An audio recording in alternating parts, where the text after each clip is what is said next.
Hello everyone.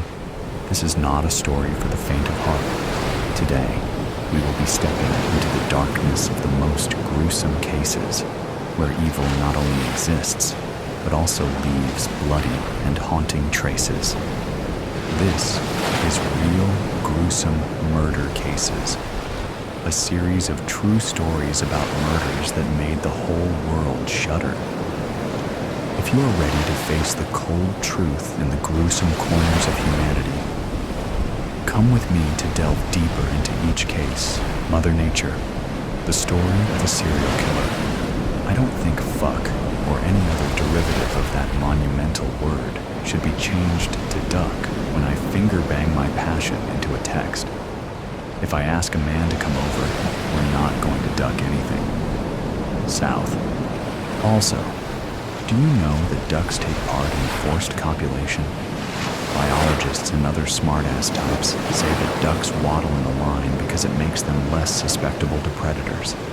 They say the waddle also helps them forage for food. But I think they do it because back at the duck pond, the male ducks waddle their way into organized gang rapes of the female ducks. And ducks kill ducklings. All sorts of shameful criminal acts happen at the duck pond. Yet, some people don't want to eat ducks because of that cute waddling line. A duck is a lucky fuck that way, at least until it gets raped by other ducks, murdered by its parents, or a human who fails to find the charm in waddling decides to eat it. Predator. Prey. Another day. My cat loathes ducks, yet their rampages entertain her. We live in a gated community because I inherited a house here. This community created ponds throughout the neighborhood, filling them with ducks and, even worse, swans that patrol the streets like winged lunatics. Everywhere I look, there's a monster that wants to kill me. This cat I took in, she struggled to rip off my face seconds after we met. Then I fed her, scratched her ears, cleaned her wounds, and slayed the fleas that tormented her. Put a heat lamp on the screened-in porch so she can watch the ducks and swans brutalize each other. She helps me too, in ways that challenge basic concepts regarding help. By the way, it's good to meet challenges head-on, but not head-first. My last hookup learned it the hard way, so avoid following self-help ideas about how you control every challenge that crosses your path. You control as much as some other entity lets you. Let me tell you how I got this cat. As I mentioned, she wanted to kill me. It began with her clawing my face, which led to the discovery of a dead man's hand. Star, don't let anyone tell you that crashing into a wall to avoid hitting a cliché in an alley equates to doing the right thing. It equates to pain, especially if the four-legged fucker waits to attack you after you exit the car.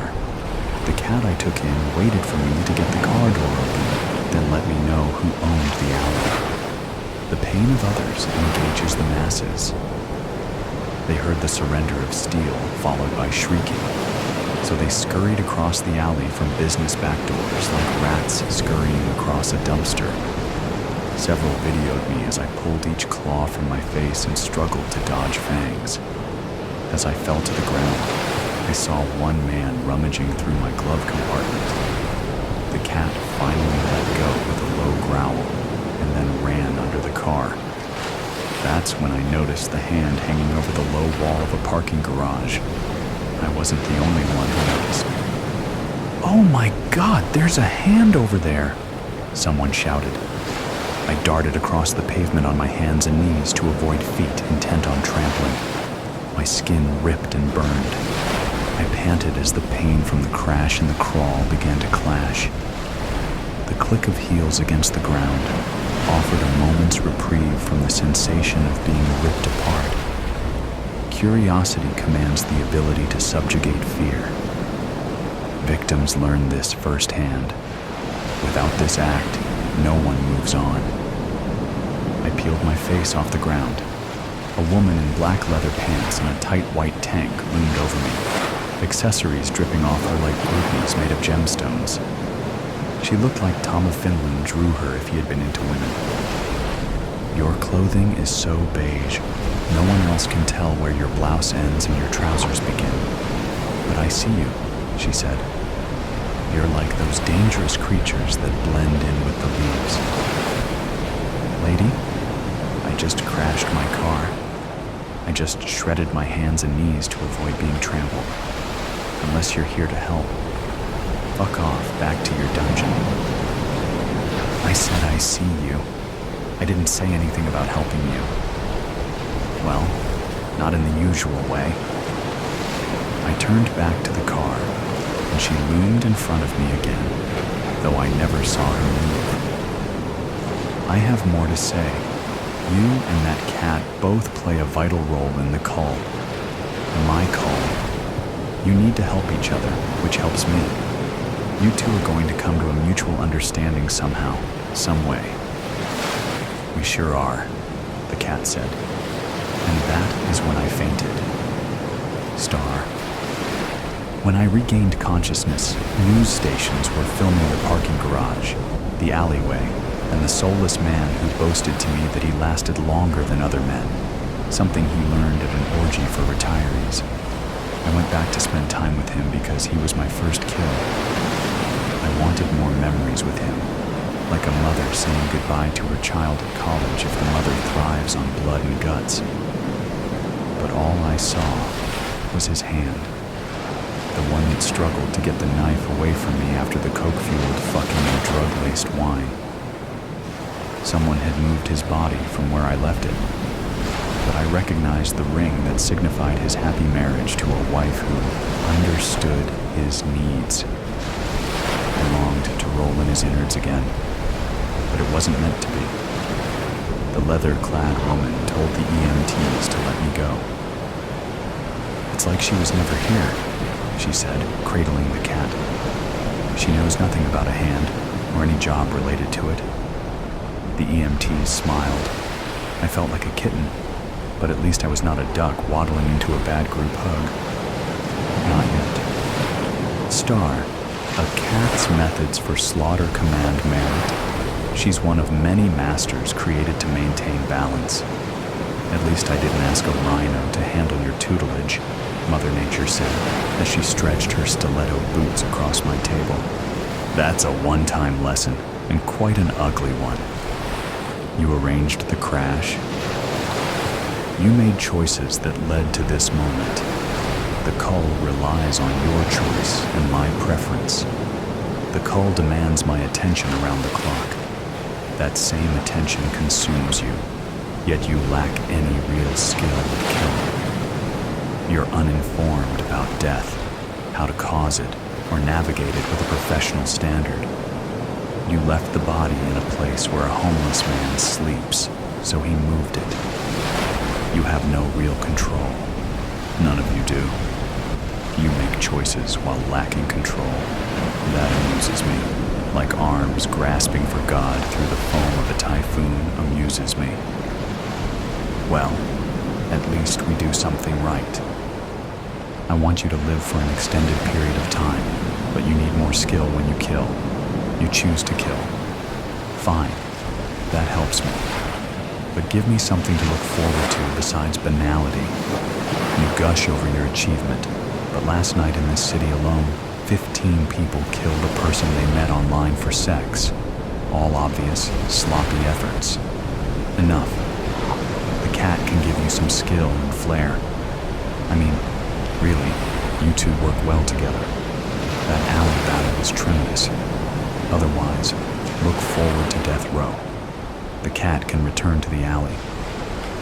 What's an extended period of time? You can't live forever, so until the cat dies. Keep in mind, that stuff about 9 lives amuses me too. Meow. Sabrina sat with one leg in the air, licking her ass. Master indeed. Yet masters die too. What will happen after I die? Maybe I wanted the dead to reach out through the veil and tell me. After all, I wanted to solve a big mystery for them in a way that impressed Mother Nature more than a typhoon drowning. I'm the one left salivating for knowledge in the dark, not them. Sabrina ceased licking and rubbed against my feet. We agreed to live together as predator and prey, though we both recognized the real predator in the room. Sabrina likes me to trap men like she traps mice, so she gave me a whole lesson on how to seduce prey with my walk. You mesmerize them with slink, she said, purring. Let them feel your kink vibration.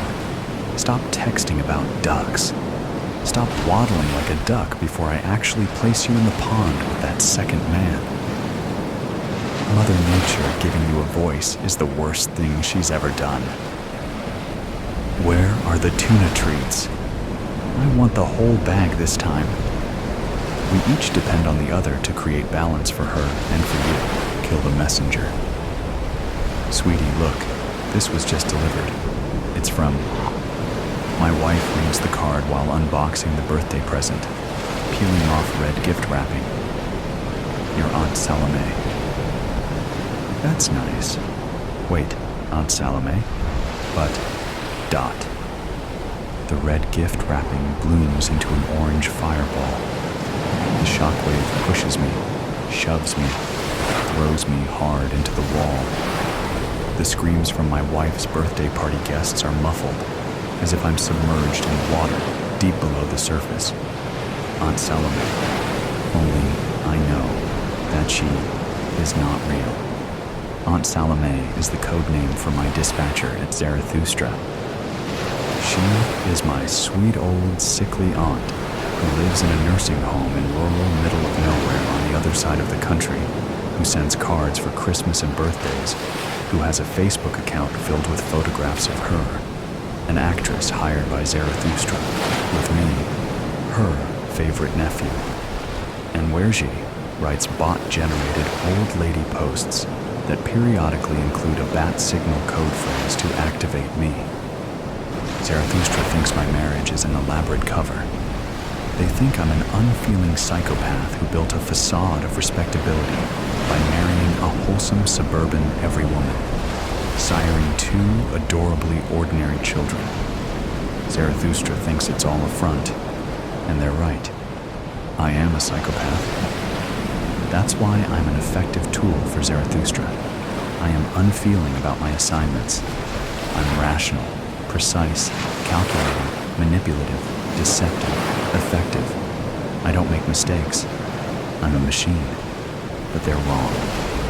My marriage is not a facade. It's real. It's the only real thing I have. It's not that I love my wife and my children. Love, like any emotion, is ultimately empty, easy to fake, meaningless. But my family is an extension of me. New limbs I've grown, like a salamander. New heads, like Hydra. If you hurt them, you hurt me. If you hurt me, I will hurt you. He's a slight man, narrow shoulders, thinning blonde hair, almost bald on top, wearing small round glasses with thick lenses. He's half my height, even in the Western boots with 3-inch heels. He walks with a strange gait, as if he is skipping. There's something jaunty about him. I follow him into the office building, staying far behind him since he knows me by sight. When he waves the key card to enter his office, I step up behind him and put the silenced gun barrel into the small of his back. Hello again, I say. You. His eyes go wide behind the small glasses when I dig the barrel in a little harder. How did you... Let's go! Inside, it's a small office, but with a nice view of the skyline, well appointed with a large desk, an oversized leather executive chair, and 2 computer monitors on a credenza facing the windows. There's a fine layer of dust on the seat cushions of the 2 visitor chairs in front of the desk. No one comes to visit.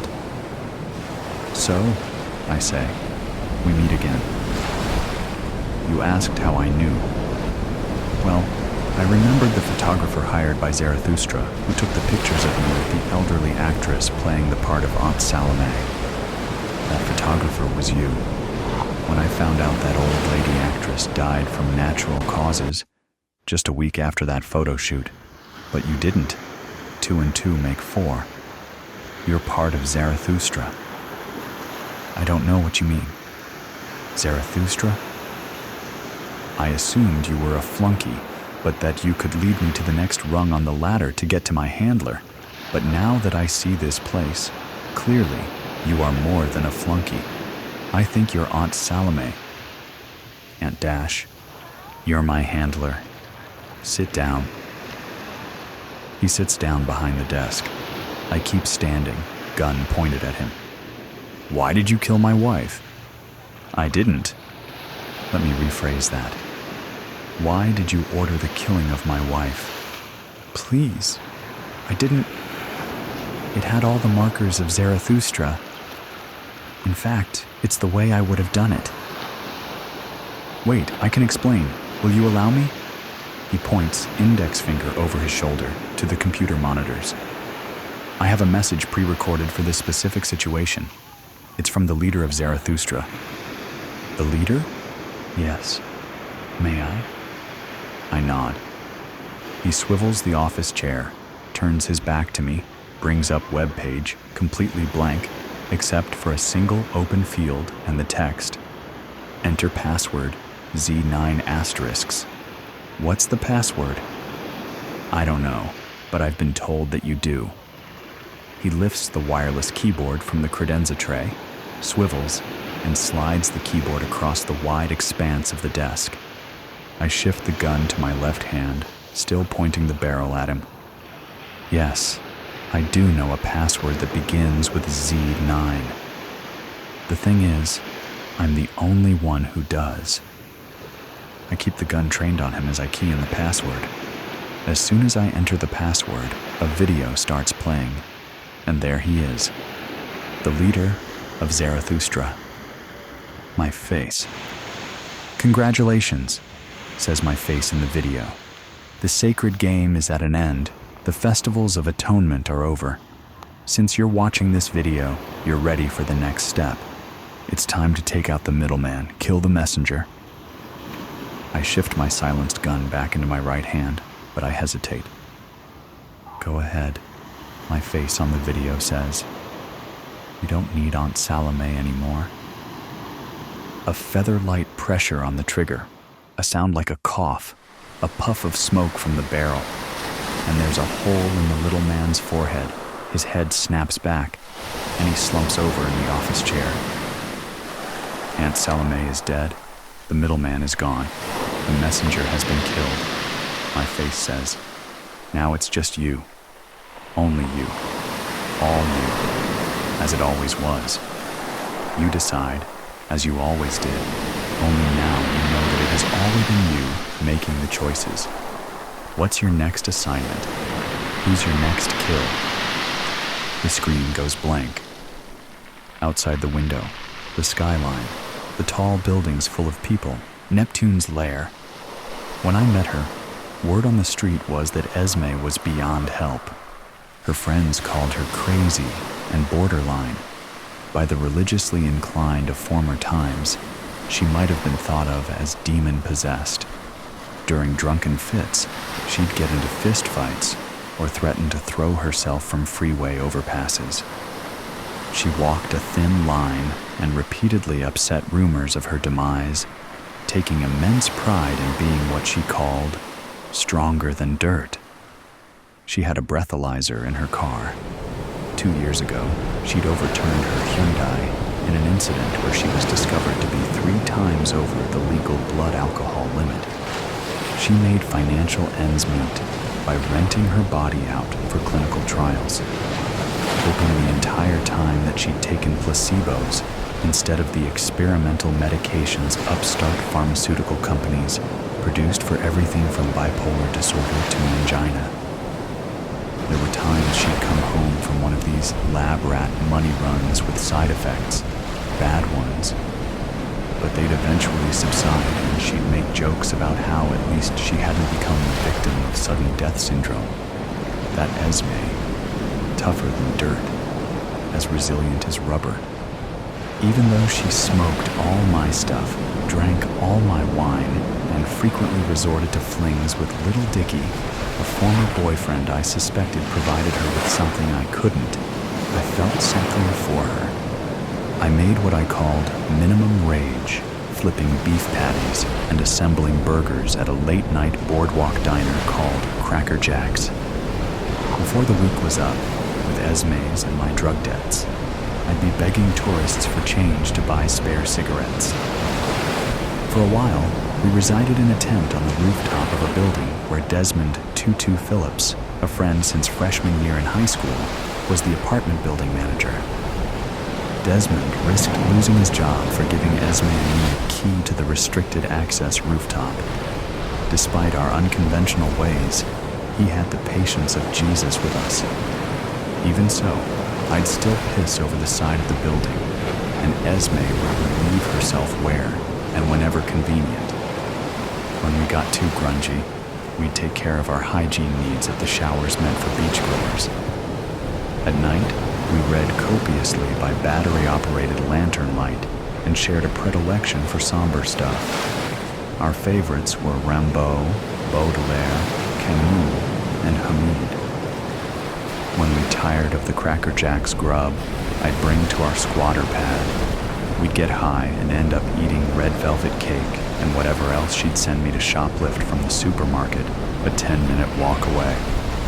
On the stroll back home, paranoid from the nearly toxic cosmic kush, and with my backpack stuffed with our pilfered renegade sustenance, I'd be startled by the sounds of passing cars, thinking a cop was sooner or later bound to stop me for stealing Esme's and my daily booze and bread.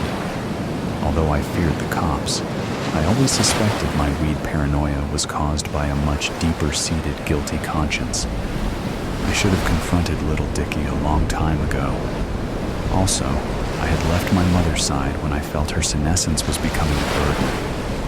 There's no way I had the resolve or character to be the caregiver for an aging parent. When I confessed these thoughts to Esme, she'd dismiss my concerns and say I needed to stop overthinking things. I remember once when Esme and I were walking home from a party, she said, pointing to a couple of graffiti-spraying gangbangers, "Javier, I'm scared. That guy with the Supreme hoodie has a gun." He pointed it at me, never sure whether she really meant such things, but fueled by drug and alcohol-induced courage, I confronted the guy. "Hey man," I said to the one Esme had referred to. "You know what I am?" "A janky spick boy with a death wish," he answered with a sneer. "No, I'm a delinquent out to get delinquents. What you gonna do with that heater?" Turns out he didn't have a gun, just another can of neon spray paint, but he wasn't overly enthused by the tete-to-tete I had with him. He and his friend didn't kick my ass, but Mr. Supreme sprayed me in the eyes with the paint. Esme started mouthing off to him, but even though I was partially blinded, I pulled her away for fear that we'd both get battered. Those are the kind of stupid things I'd do for Esme, but the important thing to me was she would call me things like her ballsy little soldier and lavish me with affection after I'd go out on a limb for her. I put blood, sweat, and tears into the relationship, and rarely did I think it wasn't worth it. The end of our star-crossed romance began after Esme came back from the free clinic where Dr. For the People, Randolph Hamilton, told her she had cervical cancer. After she heard the diagnosis, Esme became determined to go out with a bang. She began visiting little Dicky more frequently. She demanded I steal tequila instead of wine from the supermarket, and when she drank the Patron I'd bring to our squatter's abode, her temper became hair-trigger sensitive. The only respite I'd get from her gloomy rages would come when I'd invite her to the beach when the moon was full. Apparently, little Dicky had something against doing things that smacked of romance or chivalry with her. Moonlit midnight swims in the Pacific were one such pastime Dicky didn't seem to have a taste for. On the nights Esme and I'd sink our toes into the wet sand while the moon's phantasmagorical light reflected onto the dark side of the earth, she'd momentarily forget about her terminal diagnosis.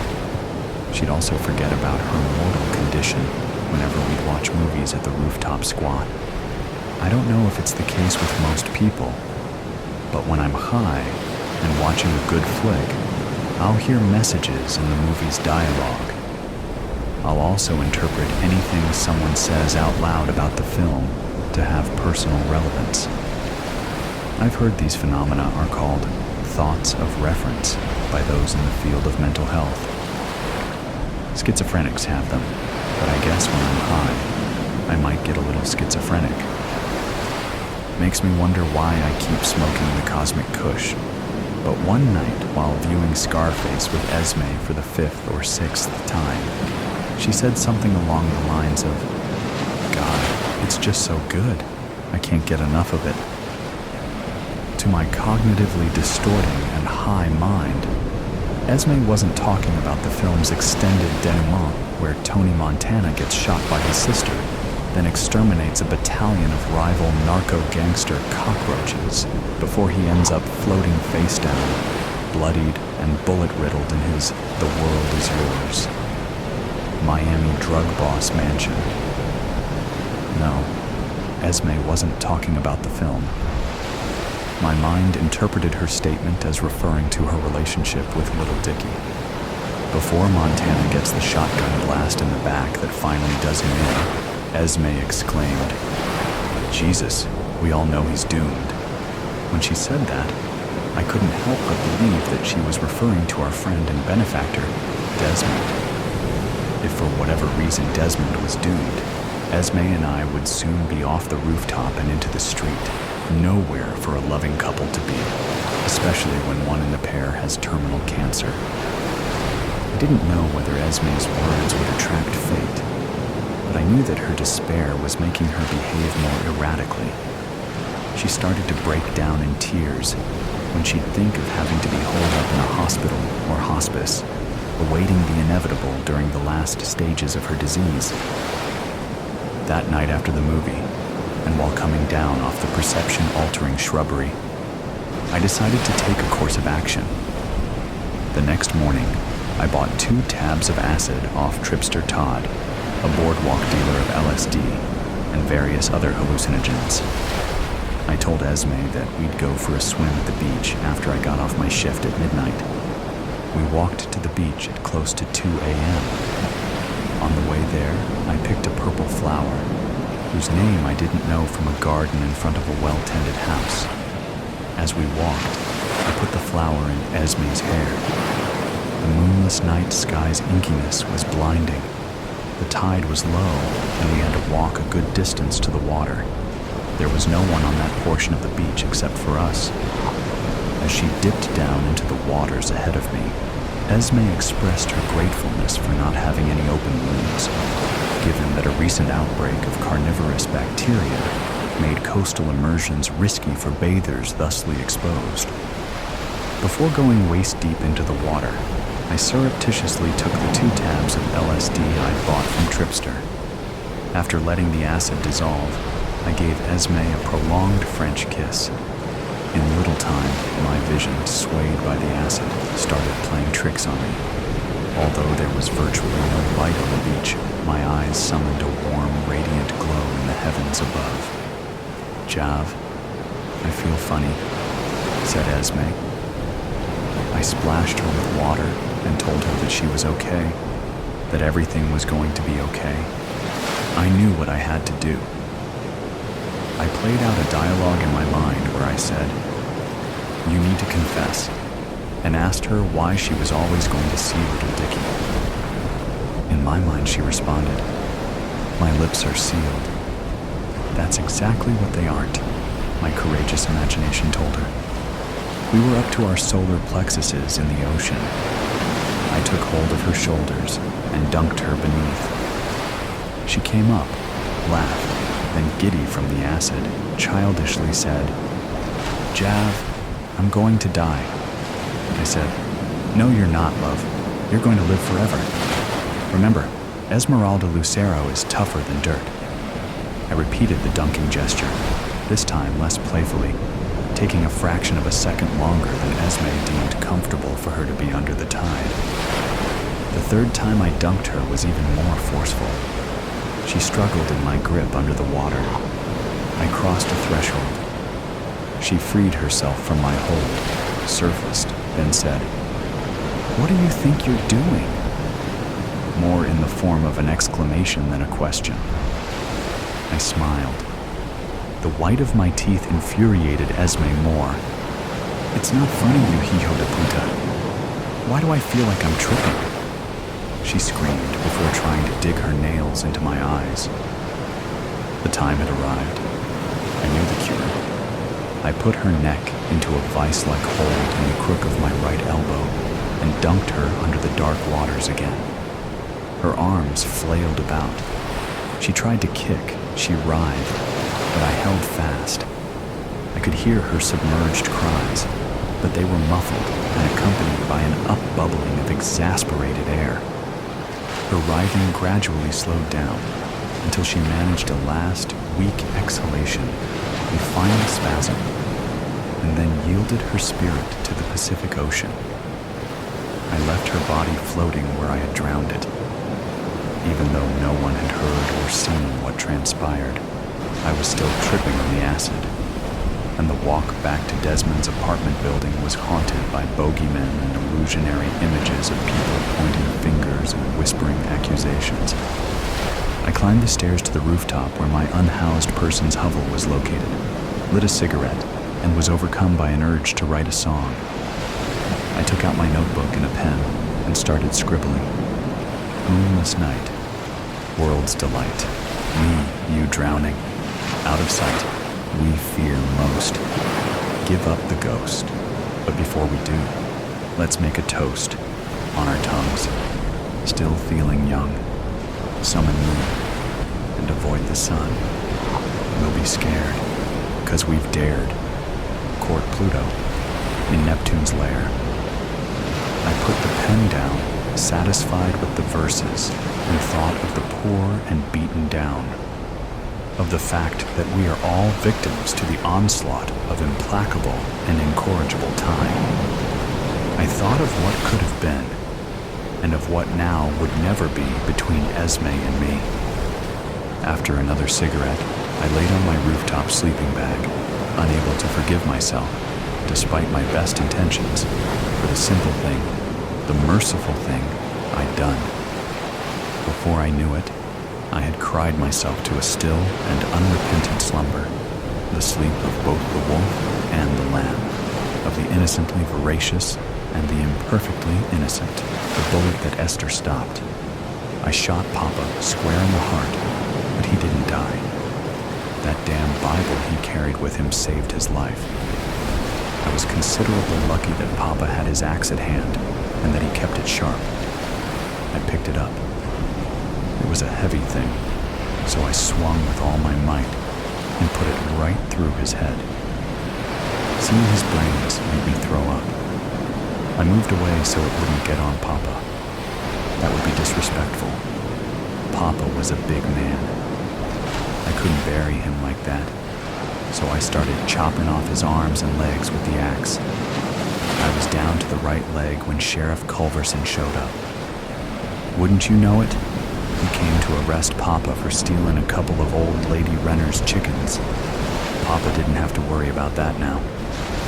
Hell, he didn't have to worry about the drought or where his next bottle would come from either.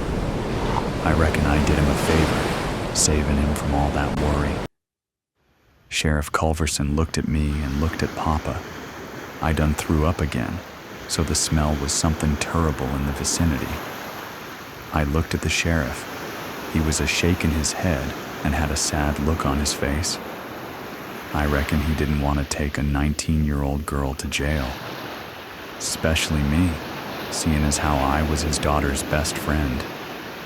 Maybe he'll let Cassie visit me in jail. The jailhouse only had the one cell. That door clanking behind me sounded like what Mama would call ominous. I kinda know what that means by the words around it. Corn-tex, I think they call it. I would know a lot more if Papa would have let me go to school. He said girls don't need school. They need to learn how to cook and to clean and to please their man. I'm damn good at cooking and cleaning, but I don't think I know how to please a man. Papa was a man and he was never pleased. Oh Lord, here comes the sheriff and another man. I seen him around. Mr. King. He's always all duded up and talking fancy and smiling and swinging his walking stick around. I sure would like to catch me a man like that. I bet he don't beat his women. Not much, anyway. He ain't smiling now. I reckon I'm in a heap of trouble. Well, Papa won't be slapping the tar out of me for my sins this time. Both men sat across the table from Esther. The sheriff had placed the gun that Esther had shot her dad with next to the Bible that had thwarted Esther's original plan. The metal gleamed in the harsh light of the room, sitting as silently as the three occupants. The ceiling fan squeaked quietly, not doing a very good job of cooling off the room. The open window allowed the sunlight to stream through, and a soft breeze brought a little relief from the heat, along with the scent of jasmine and dust. The harsh, unforgiving angles that the sun cast in the room matched Esther's mood. Esther reached for the wounded Bible. She wanted to feel the torn cover and open it up to inspect the damage. The sheriff pulled it towards him and opened it up before sliding it to Esther. The soft sigh of the Bible moving across the table sounded like the whisper of broken dreams. Notice anything? The sheriff leaned back and watched Esther closely. Esther inspected the Bible. The bullet had torn through a significant portion of the Old Testament. It had stopped at the book of Esther. Yes, sir. Esther stopped the bullet, I reckon. Mr. King smiled, though he didn't want to. The sheriff nodded his head and leaned forward. Don't you find that a little odd? Esther shook her head. That's your name, young lady. Mr. King spoke. His rich, resonant voice filled the room. Dust motes danced and the breeze quickened. Yes, sir. The men looked at each other impassively, but both were thinking the same thing. The girl was thick-headed. Mr. King pointed to Esther's face. Your dad do that? Her black eye and the swollen nose did all the testifying for her. Yes, sir. Told me I should have caught a man by now, and he weren't going to feed no old maid much longer. He been drinking? Sheriff Culverson leaned back, crossing his arms. He already knew the answer. Yes, sir. Mama always says that Papa only drinks on days endin' with a Y. I reckon that's true. Esther played with her hair, twirling it between two fingers.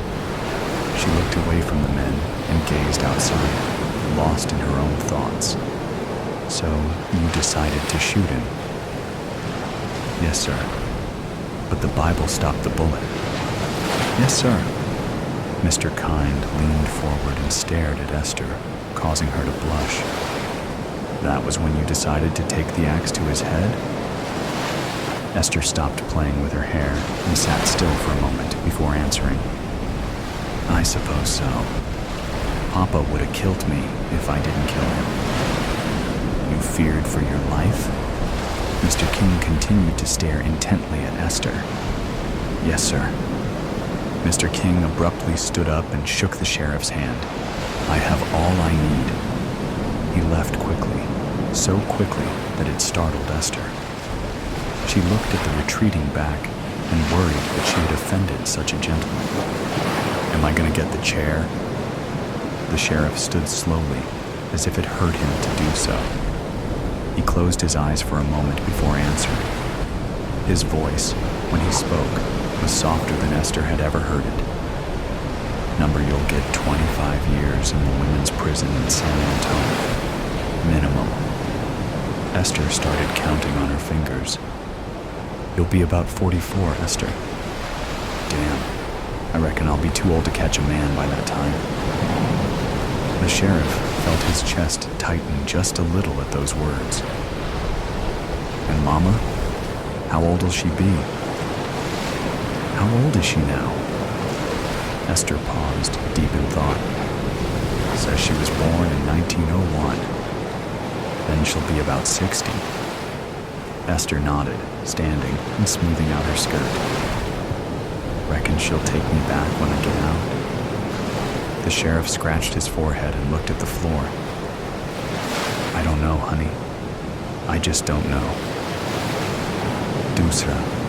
They're calling us heroes. The newspapers, that is. I suppose we are, but I don't know that I feel heroic.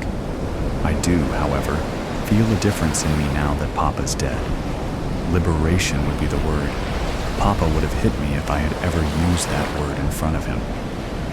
Papa had been drinking, of course, and smacking Mama around. Cassie and I were hiding out in my room, wondering when it would all stop. At one point, I heard Mama scream. That's when I went out to investigate. Papa was pointing a gun at Mama. I didn't even think about what to do. I just did it. I stepped in front of Mama just as Papa shot. The bullet hit my Bible. Yes, I carried a Bible with me, right over my heart, but only when I was wearing overalls. It was fortunate that I was wearing them at this point. I staggered backward and fell. The impact of the bullet stunned me. Mama fell as well, trying to hold me up. That's when Cassie came charging out of the room and started to wrestle with Papa, trying to get the gun out of his hand. We heard another shot. Papa took a bullet to the gut. He died 2 hours later, in a lot of pain.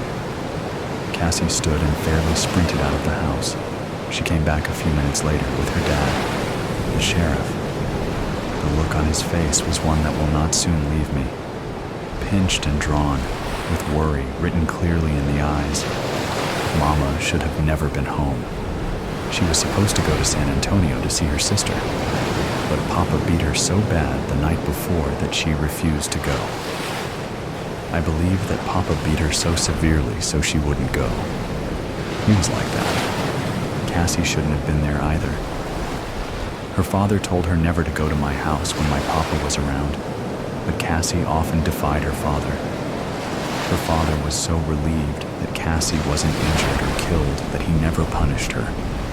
On the contrary, he hugged her tightly and kissed her on the cheek. I had never seen him do that before. I'm supposed to write a story for the newspapers. The one in San Antonio wants to give me and Cassie $50 each for our story. An astounding sum. Some rich people in San Antonio also want to give us full scholarships for college. Imagine going to college. It's in Denton, but that's even better. Cassie and I can get away from the blight of the hill country and experience a different kind of life. A different kind of life. I'm filled with a substantial happiness, and I wonder when it will leave. Never, I hope. The real hero is Mama, and I'll make sure the newspapers know that. All those years of insisting that I go to school, even when Papa beat her for her sass. He called it that anyway. It was grit and toughness and love. I'll call it the stuff that heroism is made of. That has a nice ring to it, and it's the truth. All 3 steps to the elevated porch squeaked under Mr. King's tread, though the man was not heavy. Like the rest of the porch area, they needed paint. Rusted nail heads poked out of the wood, loosened by years of neglect and hill country weather. The evening was soon to turn into dusk. Just spoke to the judge. Cassie ain't to be charged. He said she did us all a favor by shooting that man. Sheriff Culverson didn't show it, but a wave of relief flooded his body. He relaxed a little and felt his breath coming easier. Mr. King sat down and lit a cigar, offering one to the sheriff. Both men took some time to light their cigars, ensuring that they had a proper draw. This was not a task, but a ritual, and it was not to be taken lightly. The sheriff went inside his house and returned in a few moments, bearing a bottle of whiskey and 2 small tumblers. Each man filled their glass to the amount desired and sipped. Mr. King grimaced at the first sip, then took a second, larger sip. I reckon she did us all a favor, sure, but it was an accident. I'm damn happy the judge was of the same mind, the sheriff said. He took another sip of whiskey and sat his glass down, concentrating on puffing his cigar and enjoying the news. You know, I'm surprised one of those women hadn't killed the man before. He sure liked to beat his women, Mr. King said. The mama, the sheriff said. Mr. King turned his head slightly. Pardon? The mama. She made that girl, Esther, get an education. I hear she took a beating or 2 for her daughter. Damn fine woman, in my opinion. Mr. King nodded and smiled. He had already heard the news. You went to visit the widow, I hear. The sheriff glanced at Mr. King and then quickly glanced away. Offer my condolences in an official capacity. The sun had disappeared behind the horizon, bestowing faint light and beautiful colors to the sky. Fireflies came out of hiding, their pinpricks of light giving the large front lawn a magical appearance, as if fairies were in attendance, as if a miracle had been bestowed. You were there for 2 hours, Sheriff. That's a lot of, condoling. The sheriff turned and stared at Mr. King, his steely blue eyes narrowing a little. Mr. King laughed and hastened to explain. The old biddies in town, you know what they're like. Most of them had you and the widow making a baby during your visit. Vicious old cats, the sheriff spat out the words. Makes sense, though. You and the widow. Esther and Cassie are best friends. They'd be tickled pink to become sisters, so to speak. And the widow's a fine, strong woman. You done have us at the altar. Mr. King tamped the ashes from his cigar onto the porch and scuffed them with his boots.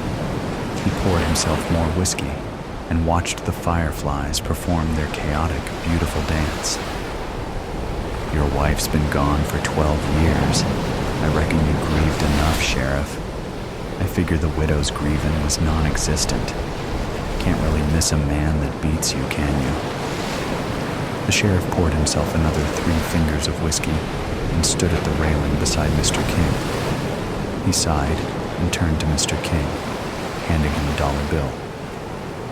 I'm hiring you for a 2-minute consultation, Mr. King. Mr. King looked at the bill and put it in his breast pocket. What's on your mind, Sheriff? The sheriff paused for a moment, trying to get the words out of his mouth. I heard Esther and Cassie talking one day last year, just before Christmas. Esther was telling her that she wanted to shoot her daddy dead so he'd stop beating her mama. Well, that froze me. Mr. King looked at the sheriff, a thoughtful expression creasing his face and pursing his lips. I figure she would have done it one day, Sheriff. I guess Cassie took care of that, though. The sheriff sighed. I reckon. So why the dollar? We got attorney-client confidentiality now, right? Mr. King laughed, nodding his head. Yes, very clever, Sheriff, but I wasn't going to divulge that little piece of information anyway. I expect a receipt when you get to the office tomorrow. Yes, of course. Come by after work, Sheriff, and I'll buy us a couple of beers. I seem to have an extra $1 in my pocket. The night darkened and the breeze stilled. Even the fireflies slowed down. Soon they were gone, letting the darkness of the night have its way. Both men remained silent. Cigar smoke curled and drifted upwards past the porch lights, disappearing into the blackness.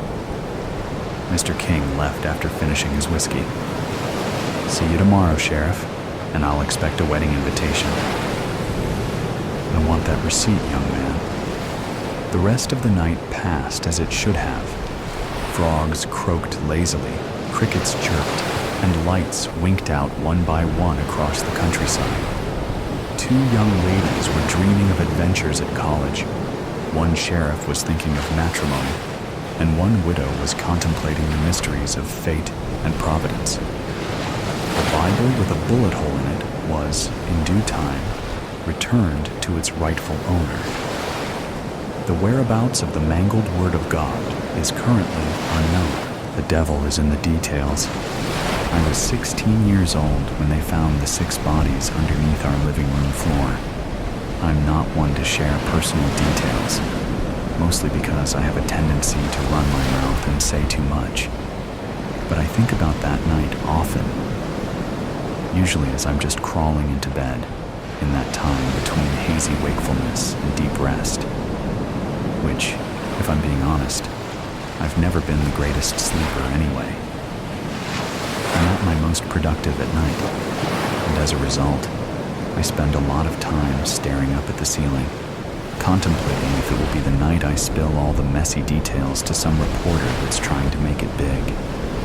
But then, I think, the media has already had their fun with my family, and their exuberant reporting, rightly or wrongly, landed my good name in the history books by the time I turned 17. If I were to set the record straight, it would go a little something like this. I can't forget that sound. It's one of the most haunting things about that night, the thing I can't quite shake, and it has followed me my entire life. Thud, thud, thud, thud. There was a hand at our front door, pounding incessantly. It sent shockwaves from the top of my head to the tips of my toes. I broke out in a cold sweat, realizing that the swirl of blue and red lights outside my window, paired with the pounding at the door, meant one thing: the police. My mother, who was notorious for sleeping through just about everything, raced into the hallway, and through the crack of my door, I could see her standing at the top of the stairs, hand to chest. She was wearing her favorite silky pink nightgown, the one that grazed the floor as she walked. She always looked like she was floating when she wore it. But in that moment, it dragged behind her in a fury.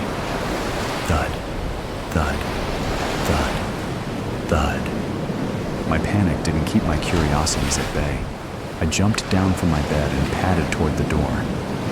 I peered out, waiting for what came next.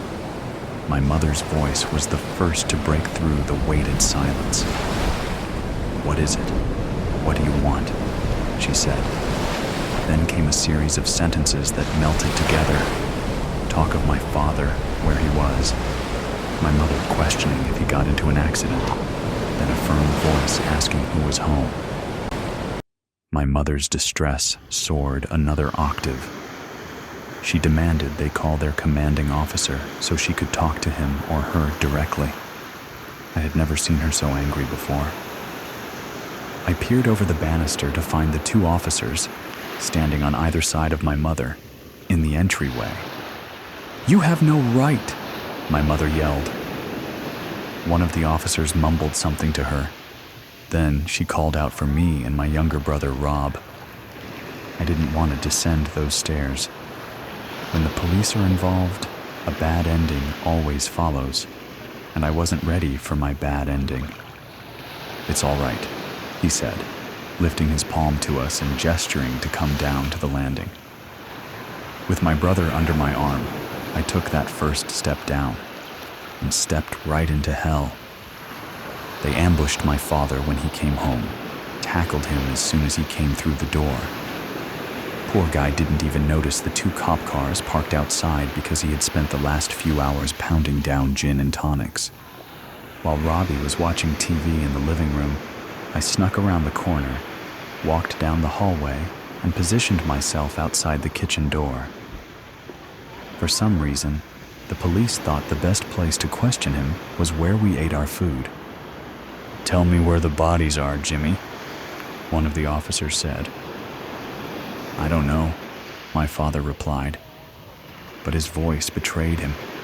He couldn't hide his shakiness. A grumble of incoherent words, then, more clearly, "Do you even have a warrant to be here?" My mother. She had watched one too many Law and Order episodes over the years. "It's a reasonable search, probable cause," said the other officer, his voice much deeper. "Don't need one when you pose an imminent threat to our community. You know me. You know my family," my father said, his voice fumbling on the word family. "For God's sake," my mother yelled. "Don't say another word, James. We need our lawyer here." "Jimmy, we all know the kind of work you do, and considering the circumstances, I can't look the other way just 'cause we're friends." My father was a scientist. That's what I told people who couldn't wrap their head around the industry jargon. But to those who really knew him and his work at the university, he was an expert in forensic and human sciences, criminal forensics, if we are being precise. He spent his days teaching people about chemical compounds, cleaning and evaluating dead bodies, and the proper techniques to preserve evidence. He was a brilliant man and an extraordinary teacher. I would know. I'm his kid, and he taught me everything. But if anyone knew how to get rid of a body, it was him. In the last 12 months, 7 university students had gone missing, 4 of which were directly enrolled in his graduate forensic seminar. The same faces that flashed across the nightly news had been in our home. They spent time on our front porch. They tossed back a beer or wine while discussing local crime scenes. They ate at our dinner table, studied in the hammock hanging between 2 willow trees in our backyard. He was even seen chumming it up with students at happy hours. If it wasn't clear already, my father loved his students, adored them, actually, to the point where he treated them like his own children, even though they weren't. "Did you really think people wouldn't notice, Jimmy?" an officer asked. "Everyone noticed," I thought. "How could you not?" "Tell us," they pleaded. "It's time," they said. "Where are they? We have to bring them home. You don't need to hold this secret anymore, Jimmy." I have to admit that even though it's been 20 years since that night, their certainty in that moment still makes my blood boil. They had such confidence in their accusation, and so little to show in the way of proof. Because, let's be honest, a close relationship with a student is a pretty loose thread when it comes to tying someone to murder. Unfortunately, my father was at his limit for keeping secrets. "They're under the living room floor," he said. At that moment, I fell forward, spilling onto the kitchen floor.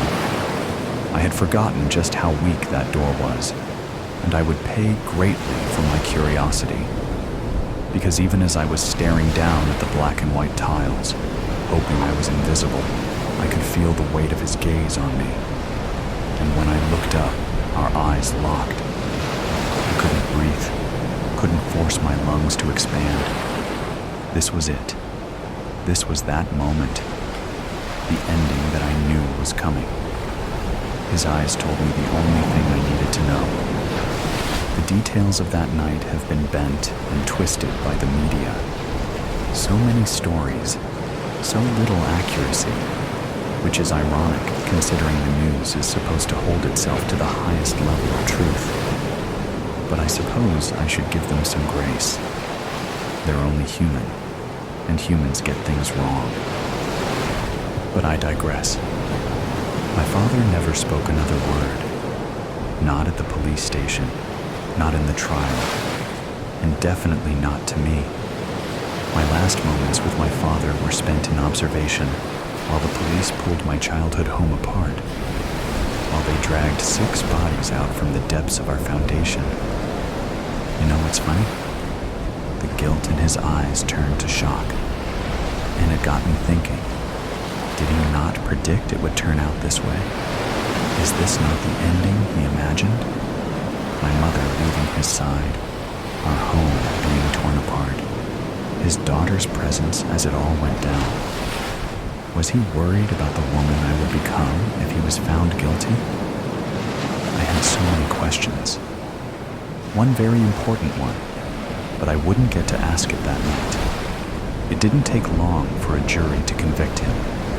Only 3 weeks. The fingerprints, clothing fibers, and driver's licenses hiding in our basement were enough to put him in jail for life without parole. And the papers complained it was too easy, that my father was the sloppiest yet most intelligent killer our town had seen. It was as if he wanted to get caught.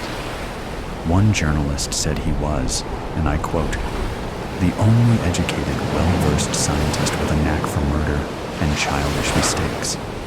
He wouldn't have been able to clean up spilled milk. Let's be clear, my father was no idiot. He was not childish or impulsive. He was kind, warm, and exacting. He was present for everything in my life, showing up to every parent-teacher conference, soccer game, and choir concert. He showed great regard for my interests, encouraging me to try anything and everything, even if it was a bit odd. Like when I said I wanted a taxidermy kit and he bought me one the next day. He was a good father, not a monster. The only thing he was guilty of was spending an increasing amount of time with his students, to a point where he started missing family dinners and school events, then birthdays. But tabloids don't want to hear about the happy shit. They want the darkest parts of a family tragedy. They beg to hear about the warning signs, the late nights, how he protected the specifics of his work, holding the details of his day job like a precious piece of blown glass. They wanted to know about those nights my father caught me in his laboratory, poking around and playing with his chemicals and tools, or the panic in his eyes when he saw me playing in his sacred space, a place I was never allowed to explore on my own. Or they might have been more interested in how he hated when I spent too much time with his students, how I asked so many questions, got too close to young men that were twice my age. Certainly that detail would have popped in the tabloids, but I never gave an interview to the press. Actually, I never spoke to anyone about my childhood, or what was left of it after my mother slipped into a state of catatonic depression and my brother went to live with my uncle. Considering how fast people turned on my father and how much my life had imploded, I figured the best way to stay under the radar was to keep a tight lip. And once I turned 18, I moved to a completely different coast, changed my name, dyed my hair, curated a new life. But a new identity doesn't erase the truth. It can't kill biology or erase the girl that was. His history can't be escaped in cases like this, and my history called to me, over and over again. Even after I got married, had 2 children, and started a new job as a physician's assistant, I still thought about my other life, before I became this woman named Jennifer. After 20 years, I felt that tiny question nagging at me. One flight, and a 35-minute Uber later, I was standing just outside the jail that held the man I once called a father. All of those years without exchanging a single word. I couldn't be sure if he would even agree to see me. But then I remembered the man he was, how much he loved me and adored being a father. I willed myself to move and opened the door. I signed in at the visitor's desk and waited for the guard to come out and say that he would see me. Hours passed without a word, which chipped away at my confidence. But just as I was about to stand up and walk out, the door opened and I was ushered in. The room was small, warm from poor air circulation. It smelt of sweat and metal, with a splash of bleach and Windex. I'm sure my father hated the swirl of incompatible chemicals. I I certainly couldn't stand it, but I swallowed my pride and sat in the only metal chair that was available. A few moments later, on the other side of the plexiglass wall, he sauntered in. His gaze was set on the floor, but I could make out the signs of aging on his face. No doubt from stress and time spent around mildewy walls. I leaned forward, picked up the phone. I waited for him to do the same. And when he did, he finally looked at me. So many years, so many memories between us, and one question. So, I started. Do you want to know where I hid the seventh body? Subconscious convictions. They say in the moment of tragedy, time slows down. During those precious seconds, the mind accelerates.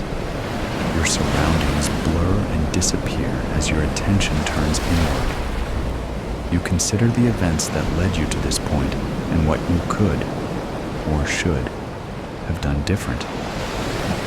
You consider who this will affect. You're suddenly acutely aware of every regret you have, things you wish you had done, or words you wish you had said to people you may never see again. What they don't tell you is that during this time of reflection, those thoughts don't matter. The steps that led you to this point have already been taken. You cannot change the past, and now must deal with whatever comes as a consequence of your own actions. But what if those thoughts did matter? I'm going to lose my job. That was the first thought that raced through my mind as I watched the man pull a gun from beneath his baggy jacket. The same man I had passed through security only minutes before. This was my first day on the job, and I was already going to lose it. The years I spent in college, scrounging for food and borrowing my friends' couches and car seats just to have a place to sleep. The loans I took from friends, family, and disreputable sources. None of that mattered anymore, as the fruit of my hard-earned labor was going to sour and rot on the very first day. The moment the glint of his pistol caught my attention, my hand was already reflexively reaching for my own holster. In the mere moment it took to draw my gun and form the words on my tongue for the man to drop his weapon, I was presented with a choice. Do I fire at the man, whose own gun is pointed at the young woman behind the desk? Or do I wait and try to talk him down? If I hesitate, he could kill the woman before I fire. Or I could fire first, not giving him the chance to stand down. What if the gun was fake, and this was just an attempt at intimidation? Does this scenario meet the requirements for the rules of engagement? With my decision made, I shout for the man to put down the gun. Before the last word had fled from my mouth, an explosive sound that will, from that moment on, forever haunt my waking moments rings out. I made the wrong judgment. The man pulled the trigger. Time continues to crawl by as the young woman's body drops to the ground, red misting the air and painting the wall behind her as she crumples out of sight behind the desk. Seemingly to compensate for its slowed pace, time then speeds up. People scream and drop to the ground. A mother flings herself over her child. An elderly man clutches his chest and faints. I have little recollection of what follows. I'm sure police arrive and subdue the man, as I suddenly find myself sitting outside on the curb. Uniformed officers question me. I'm not sure what answers I give them. All I can do is stare at their holstered guns. 3 seconds. That was all the time it took for the man to pull his weapon and end a life. Those 3 seconds play on repeat over and over. I lose my job due to my own negligence. If I had followed proper procedure, I would have found the man's gun as he came through security. Out of job and with a permanent black mark on my record, my degree and certifications become nothing more than useless pieces of paper. My brand new car I financed is repossessed. I return to couch surfing and lending in order to get through each day. Loud sounds now terrify me. The bang of a car door closing has me reflexively reaching for a sidearm that isn't there, only for nausea to rise at the mere thought of a weapon. Red mist and a body crumbling to the ground. It only took 3 seconds for that man to pull his pistol and kill. I can no longer make decisions for myself.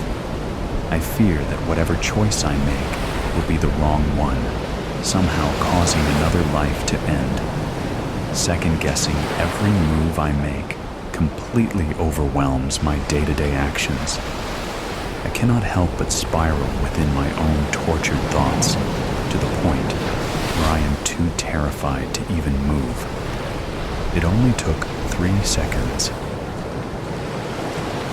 The instant the man pulled the gun from his jacket, instinct led me to grab my son, push him to the tile floor, and cover his small body with my own. The only thought racing through my mind was his protection.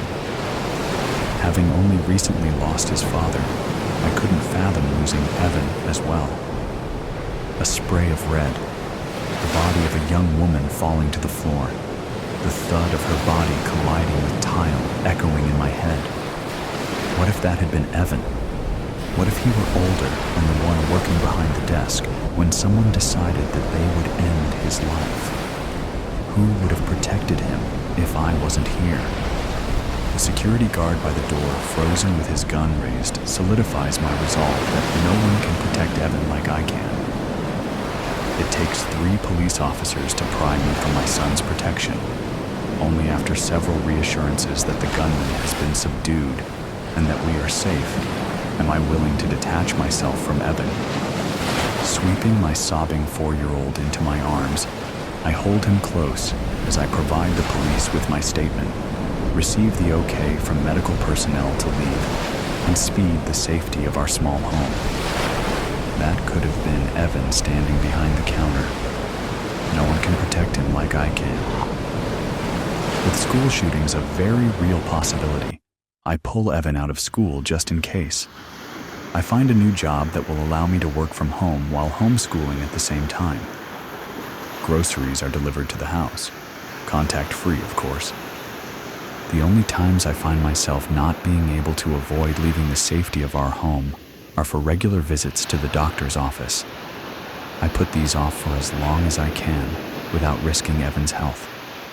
Every individual we pass is a threat, as who knows what weapons they carry, hidden beneath their clothing.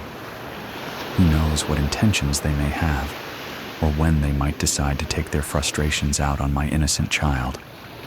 A local news broadcast covers the story of an injured criminal waking during surgery and attacking the caretakers and 2 bystanders.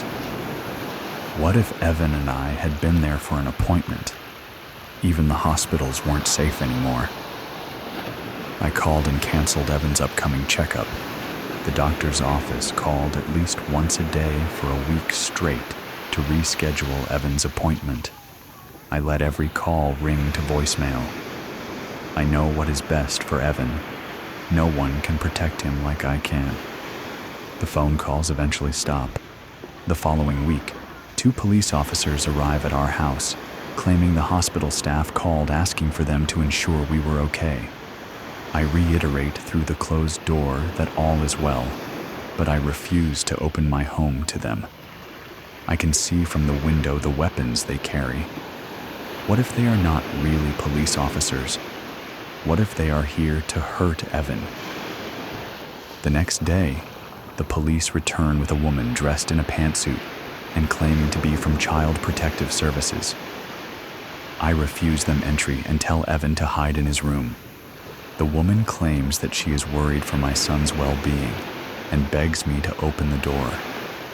She doesn't have to worry about Evan. That is my job.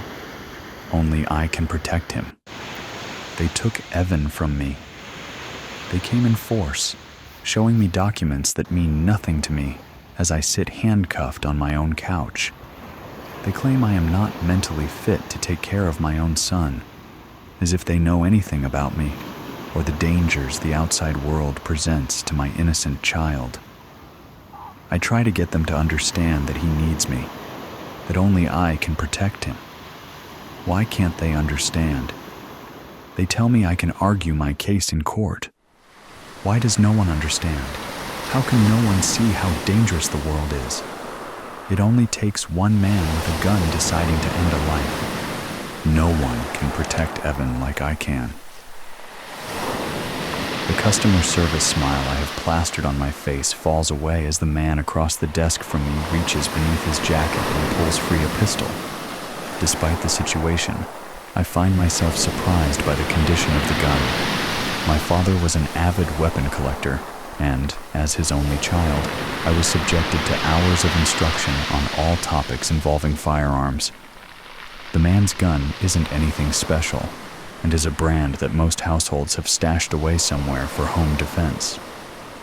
What caught my attention was the poor condition of the weapon. Scuffs and scratches cover most of the surface, and bare metal glints through gouged paint and texture. Wherever this man had obtained the gun from, there was a good chance it was either stolen or sold illegally. By the time the last remnants of my smile disappear, and my quick analysis of the man's pistol ends, I realize too late that I am the target of his aggression. Raised by a gun enthusiast, I thought I had seen them from every angle. I realized then that never have I stared down the barrel of one. It was a sight immediately burned into my mind, and one I never wanted to see again. I watch in slow motion as the muscles just under the skin of the man's hands tense and his finger begin to pull the trigger.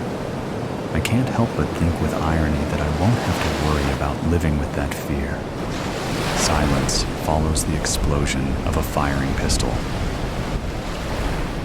The scene before me is familiar, though I can't determine why or how. I stand before a young woman, a waist-high desk the only barrier between us. My right hand grips the cold, unfamiliar metal of the pistol I purchased from a stranger earlier this morning. I stare down the top of the gun at the young woman.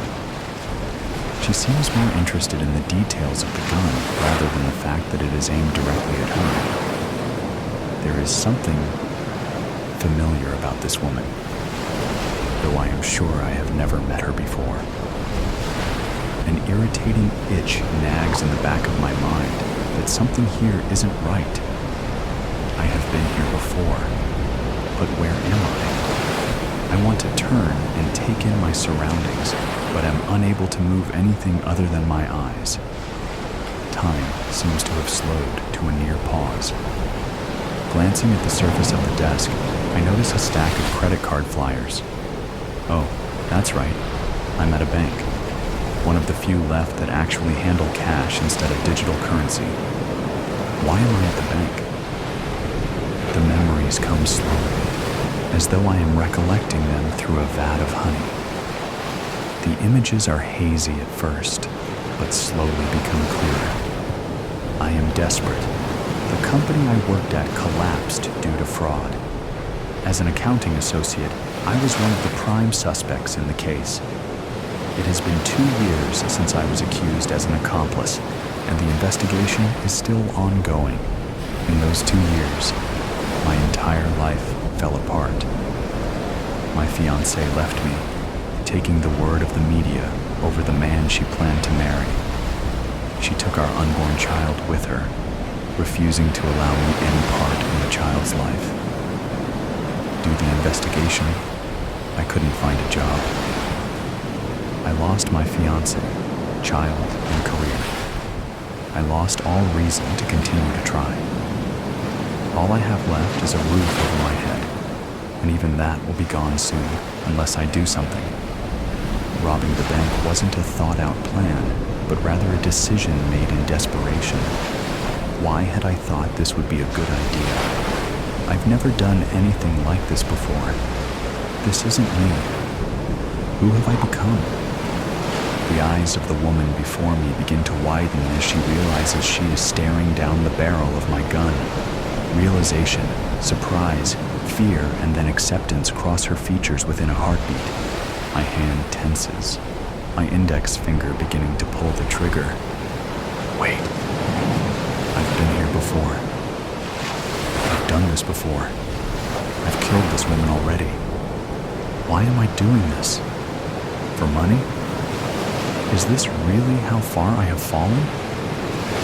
Would I really consider killing a woman for whatever change she might have in the drawer?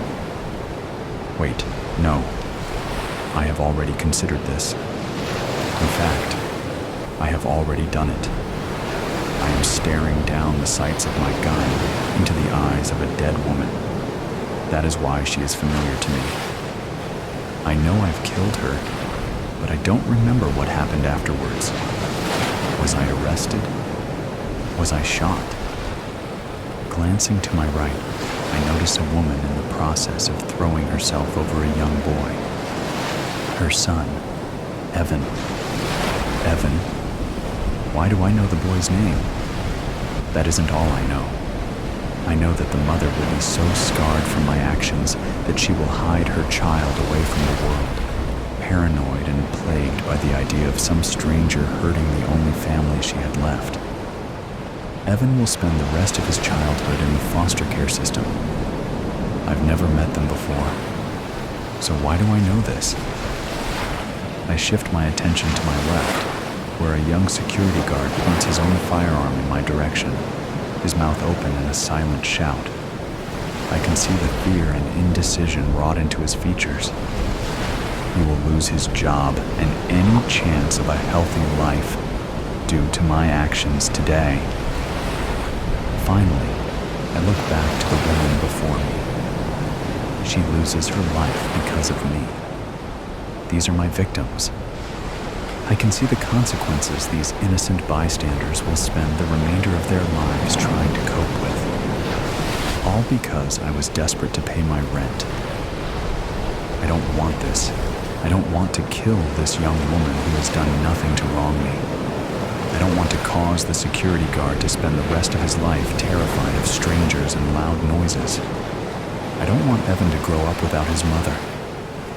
My hand relaxes and the gun soundlessly clatters to the ground before everything fades to black. Looking up from the report, scrolling across his tablet, Jared smiled at his supervisor, Dr. Daniels, who had just entered the lab. "Good afternoon, Doctor." The subject passed on the first run. His remorse caused a shift in his subconscious, and he dropped the gun before killing the woman this time. Dr. Daniels nodded, a bit of the ever-present tension in his shoulders relaxing. "That is good. Pull him out of the simulator and send the report to the recovery team. With luck, he'll be eligible for reintegration within the next year or so." After receiving the affirmative from his associate, Dr. Daniels headed for the door, sparing one last glance at the man lying on the bed connected to the simulator unit. The device was revolutionary to solving overcrowding within the municipal system. Based on their progress with therapists and reports provided by behavioral specialists, qualified convicts are removed from their cells and transferred to one of a few facilities housing advanced neurological simulators. Rather than spend years within a cell comprised of bars and mortar, they are instead imprisoned within the walls of their own subconscious. They are then subjected to relive the events of the crime they committed, as well as experience firsthand the impact their misconduct left on their victims. The results were astounding, proving that remorse and guilt, if stressed on a deeply subconscious level, could change the morality of an individual. Rather than spend the remainder of their lives behind bars, these ex-convicts would receive a second chance. Depending on their results after undergoing intense therapy, they would be allowed to reintegrate into a controlled section of society, a sector that was developed specifically for these individuals. They would not be allowed to return to the public, as retribution is still demanded for their actions. They would, however, be provided the opportunity to work in their chosen profession, earn a wage and make something better of themselves while serving out the remainder of their sentence. Tearing his gaze from the man lying in the hospital bed, Dr. Daniels stepped out of the room and headed for the next lab, farmhouse dinner. Christina wondered how long she should wait before she reported her husband missing. 2 days seemed too soon, but a week too long. Who would take a whole week to notice their husband missing? She held her hot cocoa in both hands, sipping it slowly as she watched the gentle flakes drifting through the pine trees. The first cold snap of the season had come with several inches of snow, and it covered the ground in a white, soft blanket. She loved being alone in her kitchen, and had spent the morning rearranging her utensils, the pots, and her knives for practical use. Everything had a place, and a place for everything. Christina looked around her small house, the contour of her entire world. She didn't miss him. The house felt lighter, cleaner since he walked out the door that last time. Did she even want him back in her life? She frowned. She had to get back to work. Mick's words rang in her head. Stop standing, get working. Mick couldn't abide her standing still. Everyone and everything on the farm had to have a use. Mick, of course, accepted. He could sit around and drink, complaining the world had it in for him. She put on Mick's thick flannel jacket, much better than her own, only slightly too large, and checked on the chickens, tossing seeds to them, then the few sheep, all safe in the barn. She looked around at what needed fixing, potential improvements. New opportunities for the old equipment clicked through her mind, adding to the long list. She lifted a bale of hay high to drop in the feed chute. The years of farm labor had made her body strong. Once back inside, she looked in the refrigerator. The meat she had pulled out from the deep freezer had thawed, and so she added spices, putting it in the oven with yellow potatoes and peas. She wiped the clean, pristine counter, then looked around at the sparkling kitchen, frowning at the lingering cigarette smoke smell, still recognizable underneath the pine sol she had dosed the room with. It had been 3 days since Mick had walked out of the door, and that seemed about right. She sat down at the kitchen table in front of the phone on the wall, smoothed her faded blue gingham dress as if they could see her, then called the police. My husband Mick is missing, she said, surprised at the real tears rolling down her cheek. She did miss Mick, his warm body and his gentle laugh. She missed him like she missed being a little girl when she would wear pretty dresses, dreamt of a prince to marry, and her future loomed bright on the horizon. Except those days were gone, just like Mick. What if they actually found him? She had new dreams now. Coffee, officers, or hot cocoa, maybe. Christina's voice met the officers as they walked into her warm kitchen, a powder of snowflakes on their dark uniform jackets. They introduced themselves as they came in. Detective Sergeant John Maloney. Tall and thick with a jaw like a dump truck, he stomped his feet on the stoop before ducking into the house. Behind him, slight and pretty, with her blonde hair pulled back tight in a bun, Officer Kelly Marks stepped inside. That's quite a road to get here. Lucky we had my 4x4 Bronco. Your little Jap car would have never made it through. D.S. Maloney's voice boomed in the small house, looking over at Officer Marks, who just grimaced at the repeated joke. Thanks. D.S. Maloney took a coffee, and Officer Marks took a hot cocoa with a grace he has. I speak English. So, you are Christina Santos, and you called about a missing person. A Mickey Mouse, maybe? D.S. Maloney laughed with both thick hands on his hips, his elbows waving, the international flags of ASCII. D.S. Maloney snorted at his joke. Both women's eyes stayed on the floor. His name was Mick, Christina said in a low voice. Mick, your husband has been missing. Officer Marks looked down at a small, pristine notebook. For 3 days. Yes. Christina wiped her eyes with her apron. Mick went out, said he wanted to get something from town, but his truck is still here. Sometimes he goes to a neighbor's house or the bar in town. Oh, I don't know. Christina clenched her apron over and over. Did you look for him or call anyone? D.S. Maloney barked. I don't know who to call. I don't know his friends, other than the men at the iron door in town. I called the bar, but he wasn't there.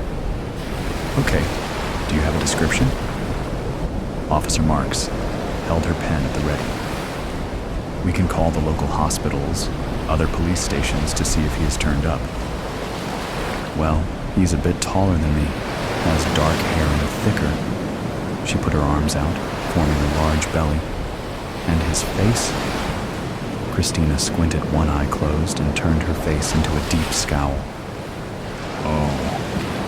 Officer Marks turned away with a frown. Mean mug. Any idea where he could be? D.S. Maloney looked in a cupboard, as if the missing man had been put with the canned peaches instead of the tins of sardines. Maybe he was walking in the forest, chasing a dog or a deer, and he fell and broke his leg. Christina mimed her leg collapsing, hopping, and then, in the snow, she wrapped her arms around herself and shivered. Or a wolf got him. Her strong hands turned into a biting wolf, attacking Officer Marks's arm, who leapt back from the snarling, yapping fingers. But most likely, he'd just run off, tired of me. Christina's chin fell into her chest. D.S. Maloney and Officer Marks caught each other's eyes. I'll check outside. You look around in here. D.S. Maloney leaned into Christina's face. It's okay we look around, right? Nothing to hide? Officer Marks meandered through the house, rubbing her finger on a shelf and then looking at her dustless glove. She opened a tall door in the kitchen, then her eyes went wide. She pulled a broom out of the closet. What's this? D.S. Maloney walked back in. The new snow covered any possible evidence. I found the meat freezer. You're well stocked for the winter, so that's good. I didn't see much else. Officer Marks held up a well-used broom with dark red coloring on the end of the handle. My broom, Christina offered. Is this blood? D.S. Maloney took the broom, his eyes blazing. Sometimes. Christina's hands squeezed her apron against sharing her secret shame. Mick used that if the kitchen wasn't clean enough. Officer Marks looked around the kitchen with her eyes raised. We're going to test this for blood. You want to change your story? No, you can see. Christina pulled her hair back to show a gash, dried blood still dotting the wound. I cleaned up the rest. She collapsed in a chair. Mick used to be helpful, but we lost so many sheep with the scrapie outbreak. Then with his drinking, I wasn't allowed to leave, just work the farm. Mick wanted me to do so much, but he did nothing but drink and curse and hit. Christina fell into deep sobs, her face in her apron. He just wasn't any use, don't you see? D.S. Maloney looked away, then his nose lifted into the air. Well, that smells good. What is that? Christina looked up. That's dinner. I thawed some meat. I needed to cook it. She stood up and looked in the oven. It's done now. I can't eat it all. I had hoped Mick would come home for dinner, but... Christina pulled a long roast out of the oven, the meat pulling back from the bone. Rosemary and thyme filled the kitchen with the aromas from the well-cooked meat. Do you want some? We can't let anything go to waste on a farm. D.S. Maloney looked at Christina, his eyes narrow, and then smiled. Heck yeah, I'm starving. Sitting at the table, he had a large napkin tucked into his shirt collar. a knife in one hand, a fork in the other. We can't do any more searching now. It is too dark and cold. He belched, loudly. This is real good, by the way. I have an idea. He pointed his fork at Officer Marks. Back at the station, you call around. Hospitals, other police stations. I bet he's in someone's drunk tank sleeping off a bender. Good idea, sir. Officer Marks's eyes swept the ceiling before turning to Christina. I thought this would be lamb, since you have a sheep farm, but it is something different. Christina looked up. Her mouth dropped open before she clenched her teeth. Pig, she muttered. A little tough, but pretty good, I agree. She stood up and went to her refrigerator. I have more. She pulled out several bundles and rolled and taped butcher paper. Here is some ground meat.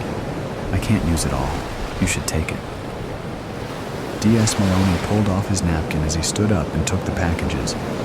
We'll contact you when we have anything further. He nodded and left the kitchen. Officer Marks jumped up to follow D.S. Maloney outside. Sir, there was obviously a fight in that kitchen. I read a story once about a wife who killed her husband with a frozen lamb chop and then fed it to the officers who came to interview her. Do you think? D.S. Maloney narrowed his eyes at Officer Marks before shaking his head. That's the dumbest thing I ever heard of. There is no body. No, he just left. Not that I blame him. She's not all there. He spun his finger around his ear. Officer Marks stepped back inside. Christina stood at the sink, washing a large meat cleaver. We're going to go. Thanks for the meal. Officer Marks headed for the door, then turned back. You know, I had the craziest idea that you killed your husband with that meat you served us to get rid of the evidence. Christina's mouth dropped open. Oh, that would have been so much easier. Christina shook her head and leaned back into the sink to get to work on the dishes and her new life, a Christmas Day heist. A grande whole milk latte and all the money in the cash register, Ernie said to the cashier while pointing the gun at the barista. Or the barista dies. People usually value other people's lives more than their own, or at least they should. The age 20s, something cashier's face was twitching. It was clear he had never been in a robbery before. Calgary is a safe city, or at least it was before the people from Toronto started showing up. Is this for real? Are you actually robbing the store? The cashier said. Does this gun look real to you? Bernie allowed the cashier to have a good look at the cold, hard steel of the Glock G19. The cashier raised his hands. It felt good to watch other people do as they were told for a change. Behind Bernie, a woman's voice said, "That's not a good decision." "And why not?" Bernie sneered. "Full fat milk. You should choose skim or soy." Bernie glanced around and saw a young woman with lightly bleached hair, that new style that gives women a zombie-like appearance. She was wearing a t-shirt with a cartoon figure on it. Definitely from Toronto, the weird ones are. Or Vancouver. "I didn't ask your opinion." The cashier behind the register said, "The grande full-fat latte comes to $7.99. Bernie pulled out a credit card, an action born out of habit, then put it back away. The robbery was not going the right way at all. "You are going to give me at least $500, Bernie demanded to the cashier. The girl with the bleached hair began talking over her shoulder again. "I'd like a half skinny flat white with a shot of hazelnut using my Starbucks bonus points." Firing a bullet into the ceiling would have made this robbery easier. Calgary police interview of suspect Bernie Schultz by Officer Ringenberg. Or, in your own words, explain to me what happened earlier today. B.S. I usually drink coffee at Tim Hortons. So, I thought it would be better to rob a Starbucks. Calgary is a big city, but this is Canada. People know each other. At Tim Hortons, no one ever gives feedback on what drink I'm ordering.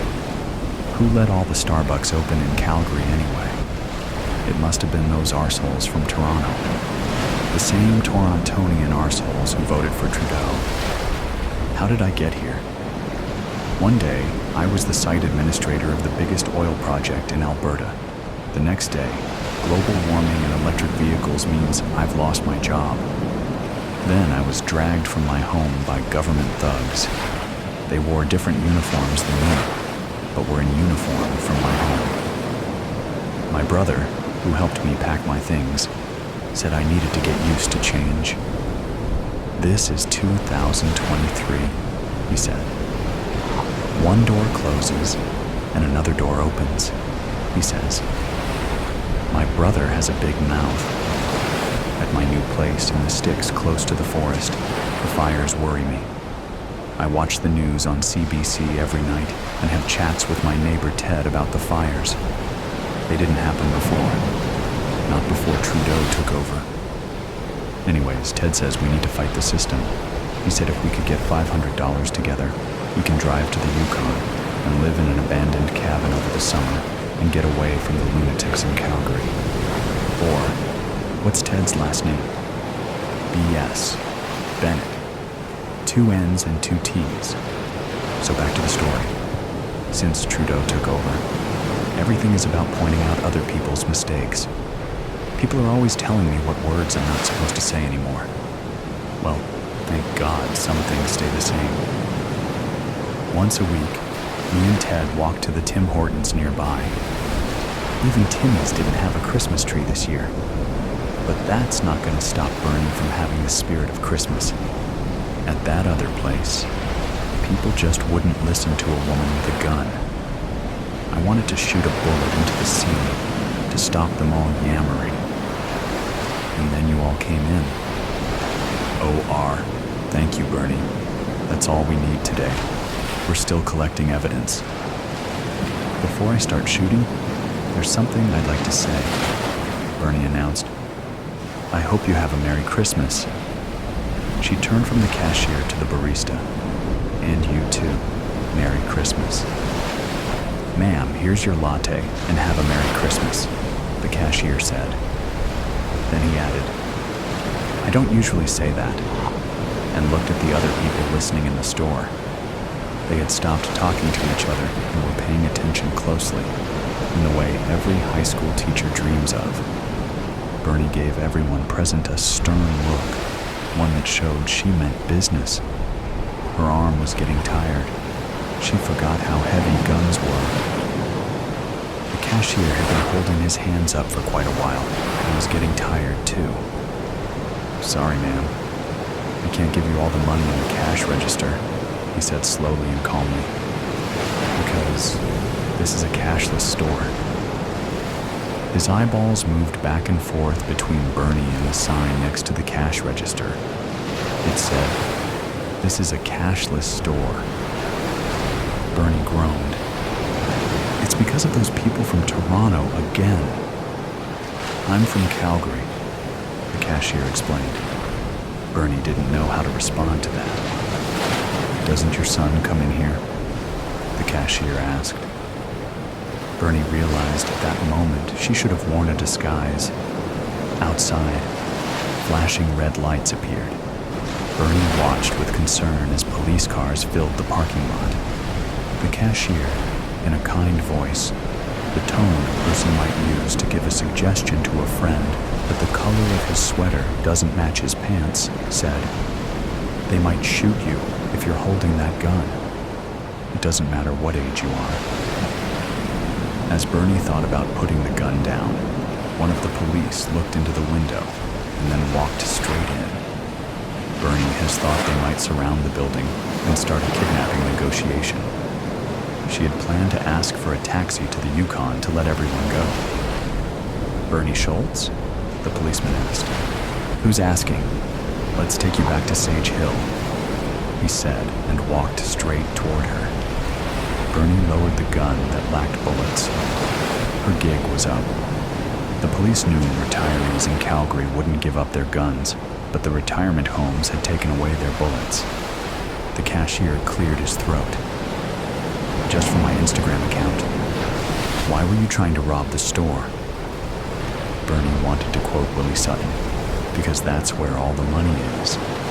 But it didn't seem to fit this situation anymore. She mulled it over. The police weren't in a rush. She told the cashier, "For once, I just wanted to be in control of my own life." The cashier thought about it, then said, "The office workers that come into our store and put in complicated orders, I think have the same reason." When he noticed how many people were watching him, he added, "Not that that stereotype is representative of all people who work in offices." In the language of her own generation, Bernie explained that she also didn't mean any offense to anyone by her words and actions that day. "Sorry," she said. She left the store with the police, one holding her shoulder in case she tripped on the front step. No junior league. Running away, starting over. It's not as easy as people think. You have to give up everything.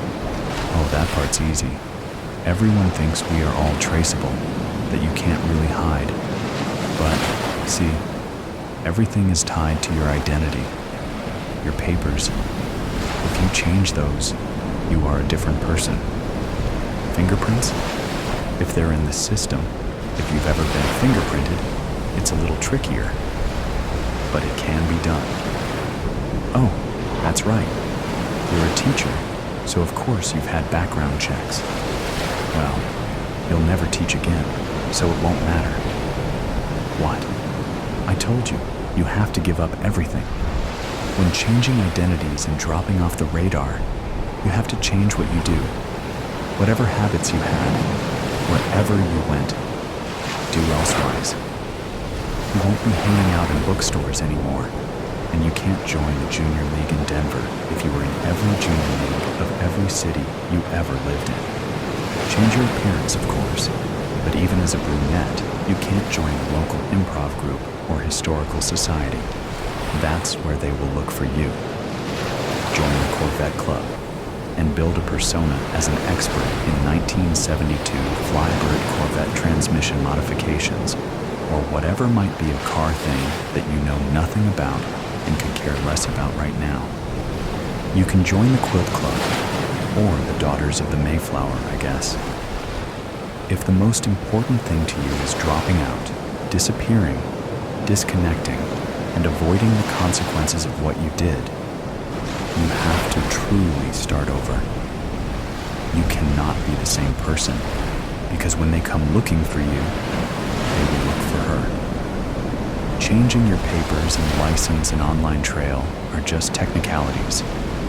Harder technicalities, of course, given the internet and government, but just a technicality. But you have to be willing to change, and I'm really not getting that about you. What is the good of posting misleading social media content like faking a trip to France before abandoning it all if you are just going to go to the city you've talked about since you were a kid? Oh, now you're upset? What did you think this would be like? You would change your name from Emma to Emily and go live your exact life somewhere else, just without going to jail? Were you going to get a husband named Jason, too? Oh, that was cruel. I'm so sorry. You poor thing, dealing with the consequences of your actions one way or the other. Look, I don't think you are cut out for this. You haven't really thought it through. What? No, I won't return the deposit. I don't know. That puts me at risk if I get you transplanted and then you show up at the first community theater audition and get nabbed. Yes, they will. They will be looking for you. Once they follow the dots back to you, you are a goner. They need someone to pin this on. Look, lady, it's not like you are skipping out on a credit card bill or a boring husband. A flashy murder like this, there will be a manhunt. Your picture will be out. You have to go somewhere you never talked about and have no connection to. Change what you look like. Lay low for a while. And then don't do anything you've ever done before. What kind of life is that? What kind of question is that? A life out of jail, I guess. You know what? We're done. I'm out. If you can't, okay, calm down. Yes, fine, I can still help you. But Jesus, lady, I'm not a psychiatrist. You do this or don't. I don't care. You go home, the back way, please, with your GPS and location off, and call the police and turn yourself in with some kind of sob story. Or you give me your license and credit cards and goddamn library card, everything. And take this airline ticket and this ID and catch the 4 p.m. flight to Indianapolis? Well, why not Indianapolis? Have you ever been there before? Well then, that's why. Go home and... No, you can't go home and say goodbye. You haven't heard a word I've said. Get out and dash. Oh, that's better. Good. Small bills. At least you listened to one thing I said. Let's see. Yep. That's all of it. You're going through with this then? Give me that. No, the whole purse. You can have back anything that doesn't have your name on it. Take this. You are Sarah Jackson. There's an airline ticket, driver's license, birth certificate, and 1 credit card. Here's the info and PIN for the credit card. Set up an online account. Change the address as soon as you get settled. No passport. You didn't pay me enough to leave the country. In a year, you hear me? Wait a year. You can apply for more credit. You are an orphan and a widow and have no kids. There's a paper with your history and family. Memorize it and destroy it. Do not be found with that. No one keeps around a paper to remind them who their grandparents are. You'll pass a state background check in Indiana, but a federal might get tricky. Try not to get fingerprinted. Yes, you can work. Any job you can fake. Work for cash if you can, but don't draw attention to yourself. Well, just make up a resume that you can do. There's one more service I provide. If you need a reference, call this number. Jenny will set you up. You'll get a number for them to call and get a good reference. That's the only reason to call this number. I can't get you out of any other bullshit. Well, congrats, Sarah. You have 3 hours to get to the airport. Walk about 4 blocks before you catch a cab. No, I don't care. Any direction. No, leave your car. No, you can't take your car to the airport. Are you kidding? They find your car, check cameras and manifests, and it takes them about 5 minutes to figure out Indiana. No, we can't sell it for you. Get everything you need out of it now. Listen, leave anything with your name. Don't take a receipt or Starbucks cup, for God's sake.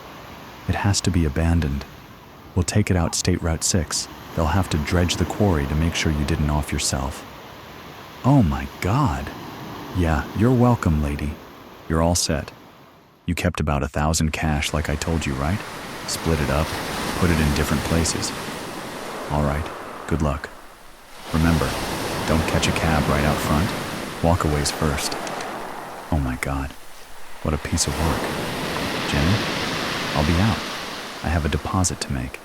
Have Mario take this Corolla out to the quarry, the usual. Her? No, she won't make it. I give it about a month. Someone will spot her at a bookstore. Some people just can't handle change. The boy with frozen wings. You have my attention, says the grand assassin. Who? He. The boy drops his gaze to the Varos gold coin on the tavern's backroom table, his guarantee of safe audience, then looks back up at the man. The grand assassin's wrinkles and white hair may or may not be real, but the eyes are. Pinprick pupils caught in still water stare back at the boy. I can't say it. Have you heard the story of the little bird with the frozen wings? The grand assassin asks. Are there 2 birds and a stone in it? No, lad. It's the one about the bird flying south for the winter. The air is so cold that his wings turn to ice and he falls into a meadow. Do you know what happens to this bird? The boy shakes his head, platinum hair peeking out despite his hood's concealing efforts. A cow comes by and drops some dung on the frozen bird, and in this steaming pile of crap, the bird's wings begin to thaw. He's ready to fly again, but now he's stuck. So, he chirps for help. The boy watches the Grand Assassin's bare hand hover over the Varos coin as the man whistles a plaintive tune that ends in a soft squawk. Finally, a passing cat hears the bird's cry and comes over to investigate. It digs the bird free, cleans him in the grass, and eats him. "What does it mean?" asks the boy, willing the Grand Assassin to touch the gold coin. First, not everyone who shits on you is your enemy. Second, if you're in deep shit, it's best to keep your mouth shut. But most importantly, it means that not everyone who gets you out of shit is your friend. So do you want my help? Yes. The boy throws off his hood and says the name of the Crown Prince. The Grand Assassin's hand drops under the weight of that name. His fingers touch the Varos coin on the table, and some reptilian part of his mind notes that the coin is slick, oily even. But his higher consciousness is focused on the face before him. He is staring at the Crown Prince's exact likeness. Yes, I'm his decoy. The boy pauses, hoping the man will fill in the rest. But I don't have to be. The Grand Assassin sucks in his breath once he realizes the lookalike's audacity. Steal the life of the Crown Prince, then slip in to take his place. Can he do it? How will you explain his missing decoy then? Fire, the boy says, matter-of-factly. The man opens his mouth, then closes it again. He's used to watching men squirm in the wake of what's left unsaid, but this boy makes him feel like the talkative one. He watches the boy for any sign of uncertainty, but all he gets in return is a polite blank stare. Finally, he slides the coin of Varos into his leather purse. As an afterthought, he wipes his oily fingers on his jerkin. Then, the boy tells him when and where. Their audience concluded, the boy pulls up his hood and leaves the tavern's back room. He weaves through day drunks, then through the city Azamal's maze of alleyways. He stops at a bustling marketplace and takes in his surroundings. He doesn't think the Grand Assassin has changed his mind and decided to follow now that their safe audience is over. No, the man thinks himself a cat poised above the future king. Still, a diversion wouldn't hurt. He listens to the different voices, then joins the crowd.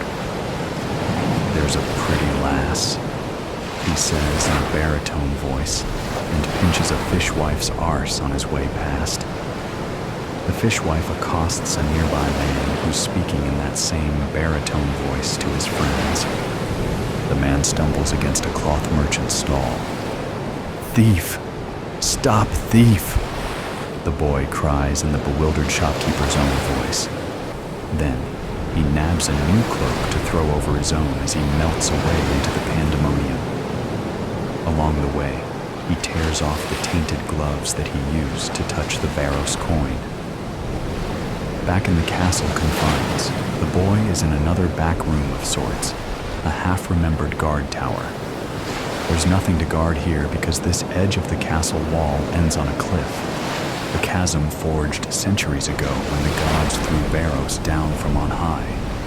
The inside is lined with scrolls and manuscripts bound between boards. This is the record keeper's domain. The record keeper lost his tongue for some long ago unspoken crime. From the way the man walks, the boy knows that was not all that has been cut from him. The Crown Prince never comes here because he is a cow whose bovine brow cannot bear the burden of reading. But the boy loves the record keeper. He is his greatest friend, his greatest teacher. The the one who showed him the scrolls on poisons long forgotten. At first, the boy thought poison alone would be his answer, but the best one, Oria's kiss, takes time to act. There would be no guarantee he'd be positioned to take the Crown Prince's place unnoticed once the kiss called him home. Silent but ever listening, the record keeper had shown the boy a manuscript on Varos and his assassin cult. Yes, the coin, the grand assassin. It's all coming together, but there's still time to talk yet. The boy and the record keeper have their own way of speaking. The boy blasts through his repertoire of voices while pausing to listen to the tongueless man's eyes. They sit now facing each other with an imaginary coin in between them. Have you heard the story of the little bird with the frozen wings? The boy asks in a perfect imitation of the grand assassin. The record keeper's eyes brim over with pride, with adoration for the protege who gives him voice. Late in the night, he will bar the servants' quarters and start a fire.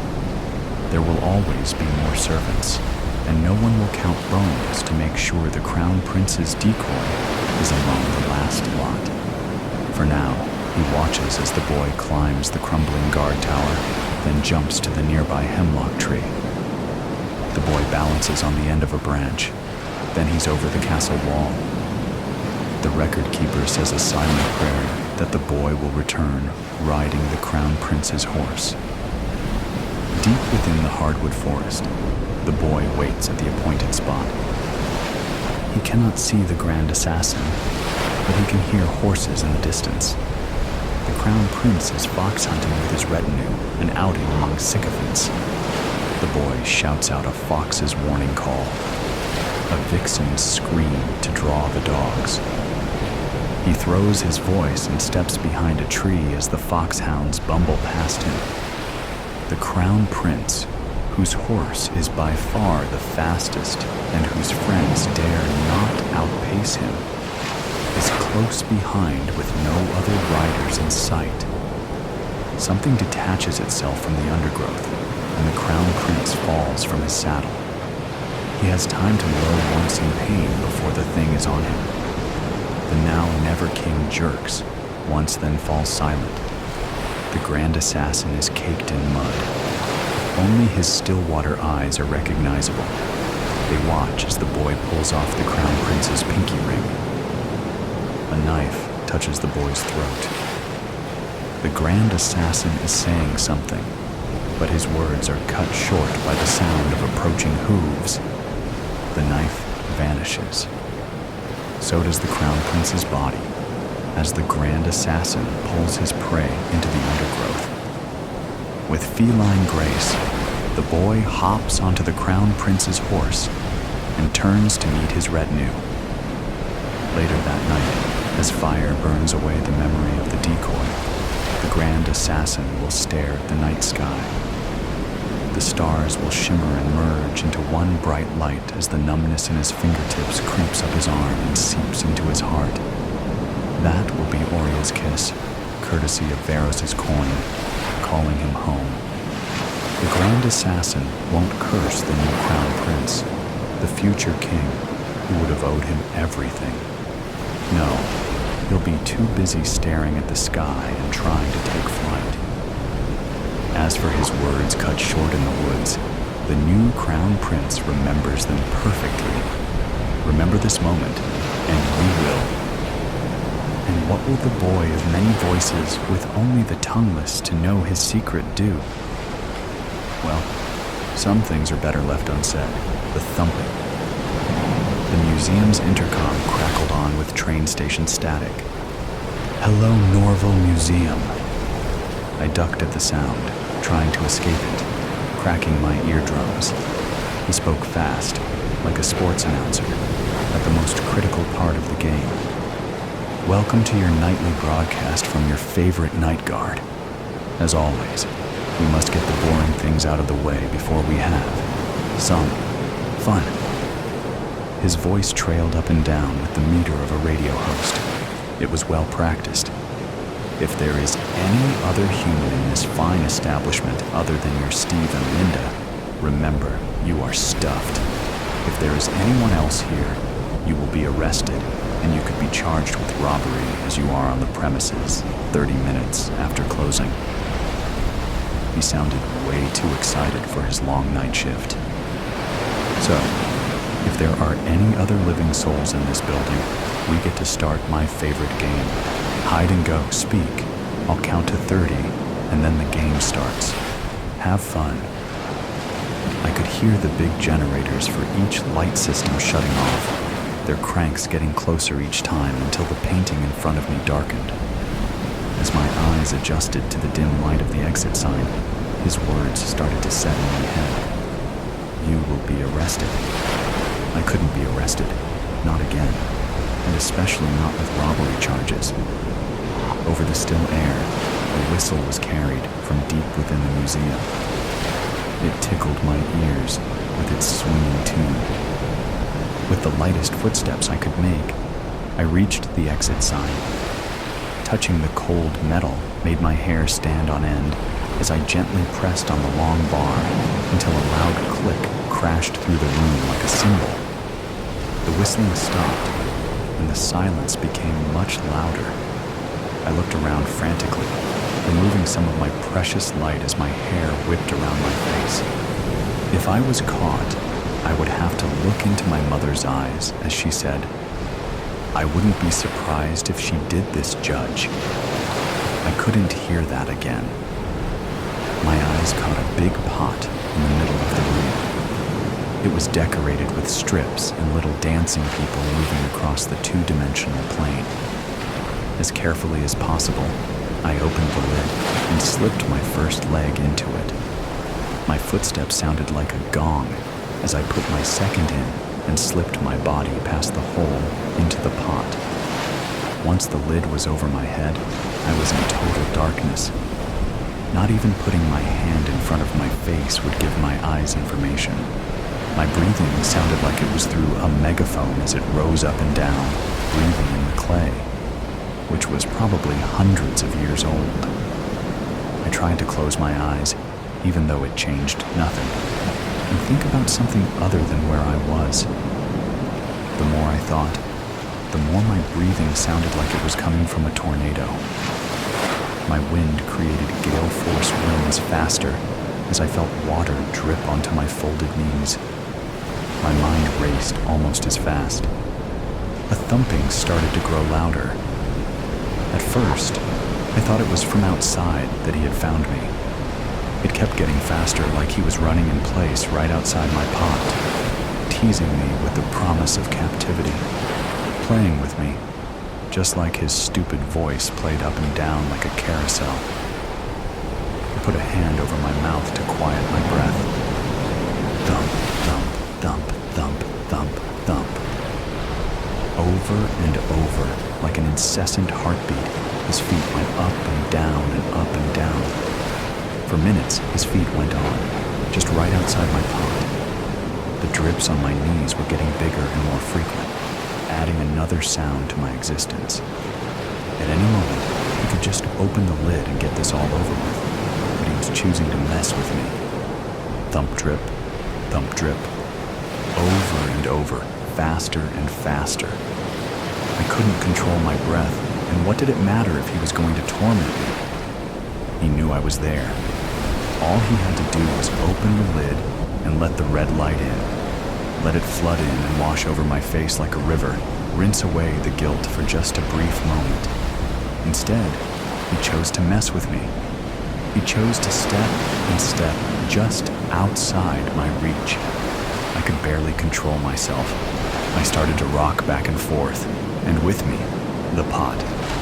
Thump, drip, clang. Thump, drip, clang. I couldn't do it again. I didn't want to do it again. But when if he opened that lid, I would have to. He deserved it for stepping over and over. His never ending. Thump, thump, thump. My legs started to tingle with anticipation. I could feel the adrenaline pumping through my veins. My breath got faster as I stared at where I guessed the lid was. My pot rocked back and forth with me, getting ready for his fly-like hands to lift the lid. That's all he was, just a disgusting fly, but all he did was thump, thump, thump. I felt even more adrenaline burst through me as the rocking got faster, my breath got faster, and his shoes got faster. I have to. He'll get me if I don't. I have to. Rung through my head as the thump, thump, drip, thump, thump, clang rang on. A new sound sounded as a voice called out from the other side of the pot's walls. "Hey!" Another shot of adrenaline cracked open like lightning, and I could feel my legs practically vibrating from the sound. The thumping from his shoes meeting the hardwood floor, my breath at record-breaking speeds, the rocking only being contained by my leans, and drip dripping that reminded my legs to be ready. I want to do it again. I leaped out of the pot before his hand touched it. My head was buzzing with sounds, screams, thumps, tears, and then more screaming. Sounds of teeth on flesh and nails on muscle rang out throughout the silent museum like the most beautiful symphony. Thumps of bodies slamming on the ground, drips of ruby blood, and winds cut from hands swatting me away. I had done it again, and yet it did not go. Thump, thump, thump, the horseman. The man on the horse was an odd one. I could tell that even as he angled his quarter horse into my beams like it was his turn in the center ring. An Easterner, which maybe 10 years earlier might have seemed even odder. Little dressier than the average rancher, handled his animal like he knew how, but had learned it someplace else. "Saw you from the rise," the man said. Easterner, all right. Kind of horse-faced fellow with a government haircut and a big nose that reminded me of the Jew families that had passed through the dust and winds in Pop's tourist camp on their way to California. Not that I gave a damn. Pop hadn't given a shit about God after he'd took Ma in 32, and so he likewise didn't give two shits about anybody's private dealings with the Lord with or without Jesus. No, it was the man's eyes. Big, calm, curious. "Do you need some assistance?" My old Nash 400 was running like a top on 4 threadbare but plump tires, and the trunk was flung open with the jack still clamped into place. And then there was the Indian blanket I got in trade for some janitor work at the last gas before the next last gas on the way to my pot of gold that had turned into a cesspool about 2 hours ago. Oh, and the shovel lying next to the blanket rolled tight like a Tulsa oilman's stogie on the dirt under the lip of the trunk. Even without Jesus putting his 2 cents in, it wasn't the way I'd been raised. But like I said, it was the eyes, unblinking even in my headlamps. And that slow smile he gave me as I pulled Pop's old Colt out of my belt and made him a third eye, like I'd done him the biggest favor in the world. I'd settled in Espanola a couple years after the Depression ended, though, or maybe cause I'd helped the town undertaker put a number of such folks under the shifting Oklahoma topsoil for a few pennies a body, I'd sought out someplace a little more off the path of men, desperate or stupidly hopeful enough to drag their wives and young ones through the valley of death to a pot of gold that didn't exist. But everything shrinks as we grow, my pop once said, and it wasn't too long until they started to trickle south off the California Trail into the desert. College types, engineers, they said, Easterners, Jews, I heard, and more than a few foreigners who weren't fooling anybody with names like Henry Farmer or Nicholas Baker. Now, I'd never been out of Oklahoma before Pop's lungs finally gave out, and I dug one last grave this time for free, and I'd sure as shootin' never met any Germans.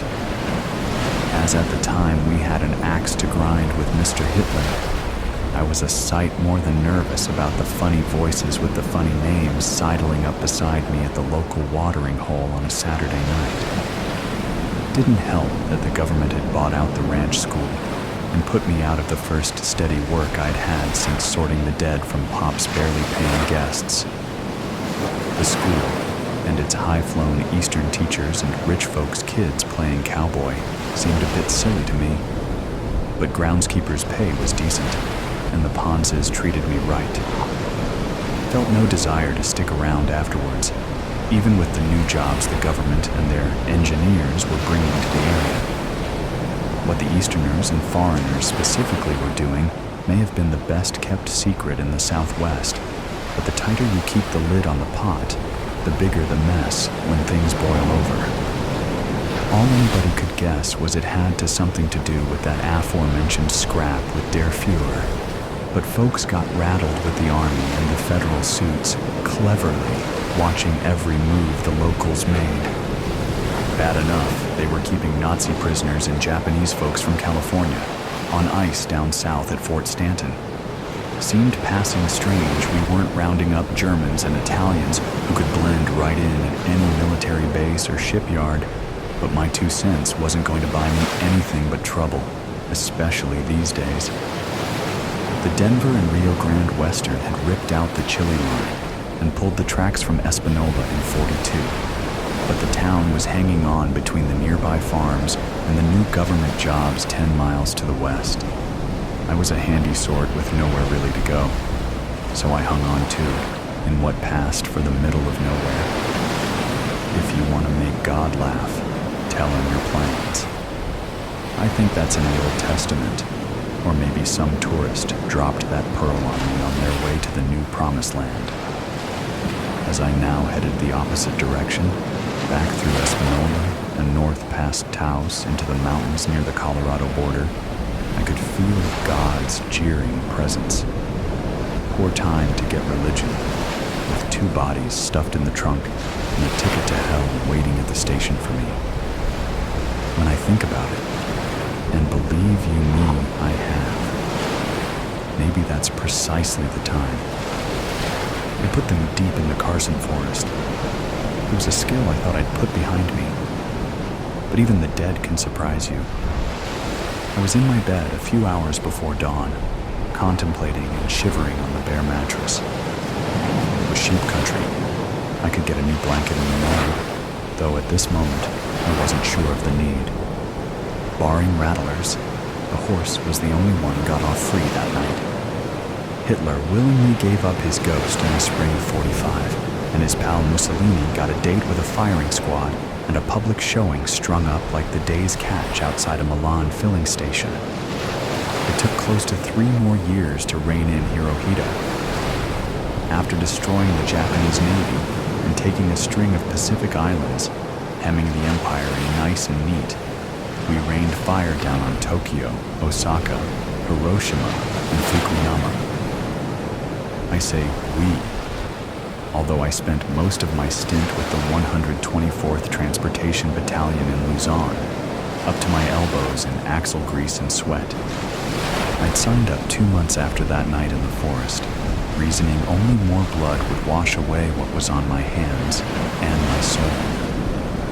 I was pretty much nobody in the middle of nowhere, and when no GIs or Eastern-looking fellows in suits and badges showed up on what passed for my doorsteps, I figured Uncle Sam had chalked things up to Nazi spies, or an unlucky turn on a dark plateau trail, or maybe Junior, as I'd come to call him, just bugging out.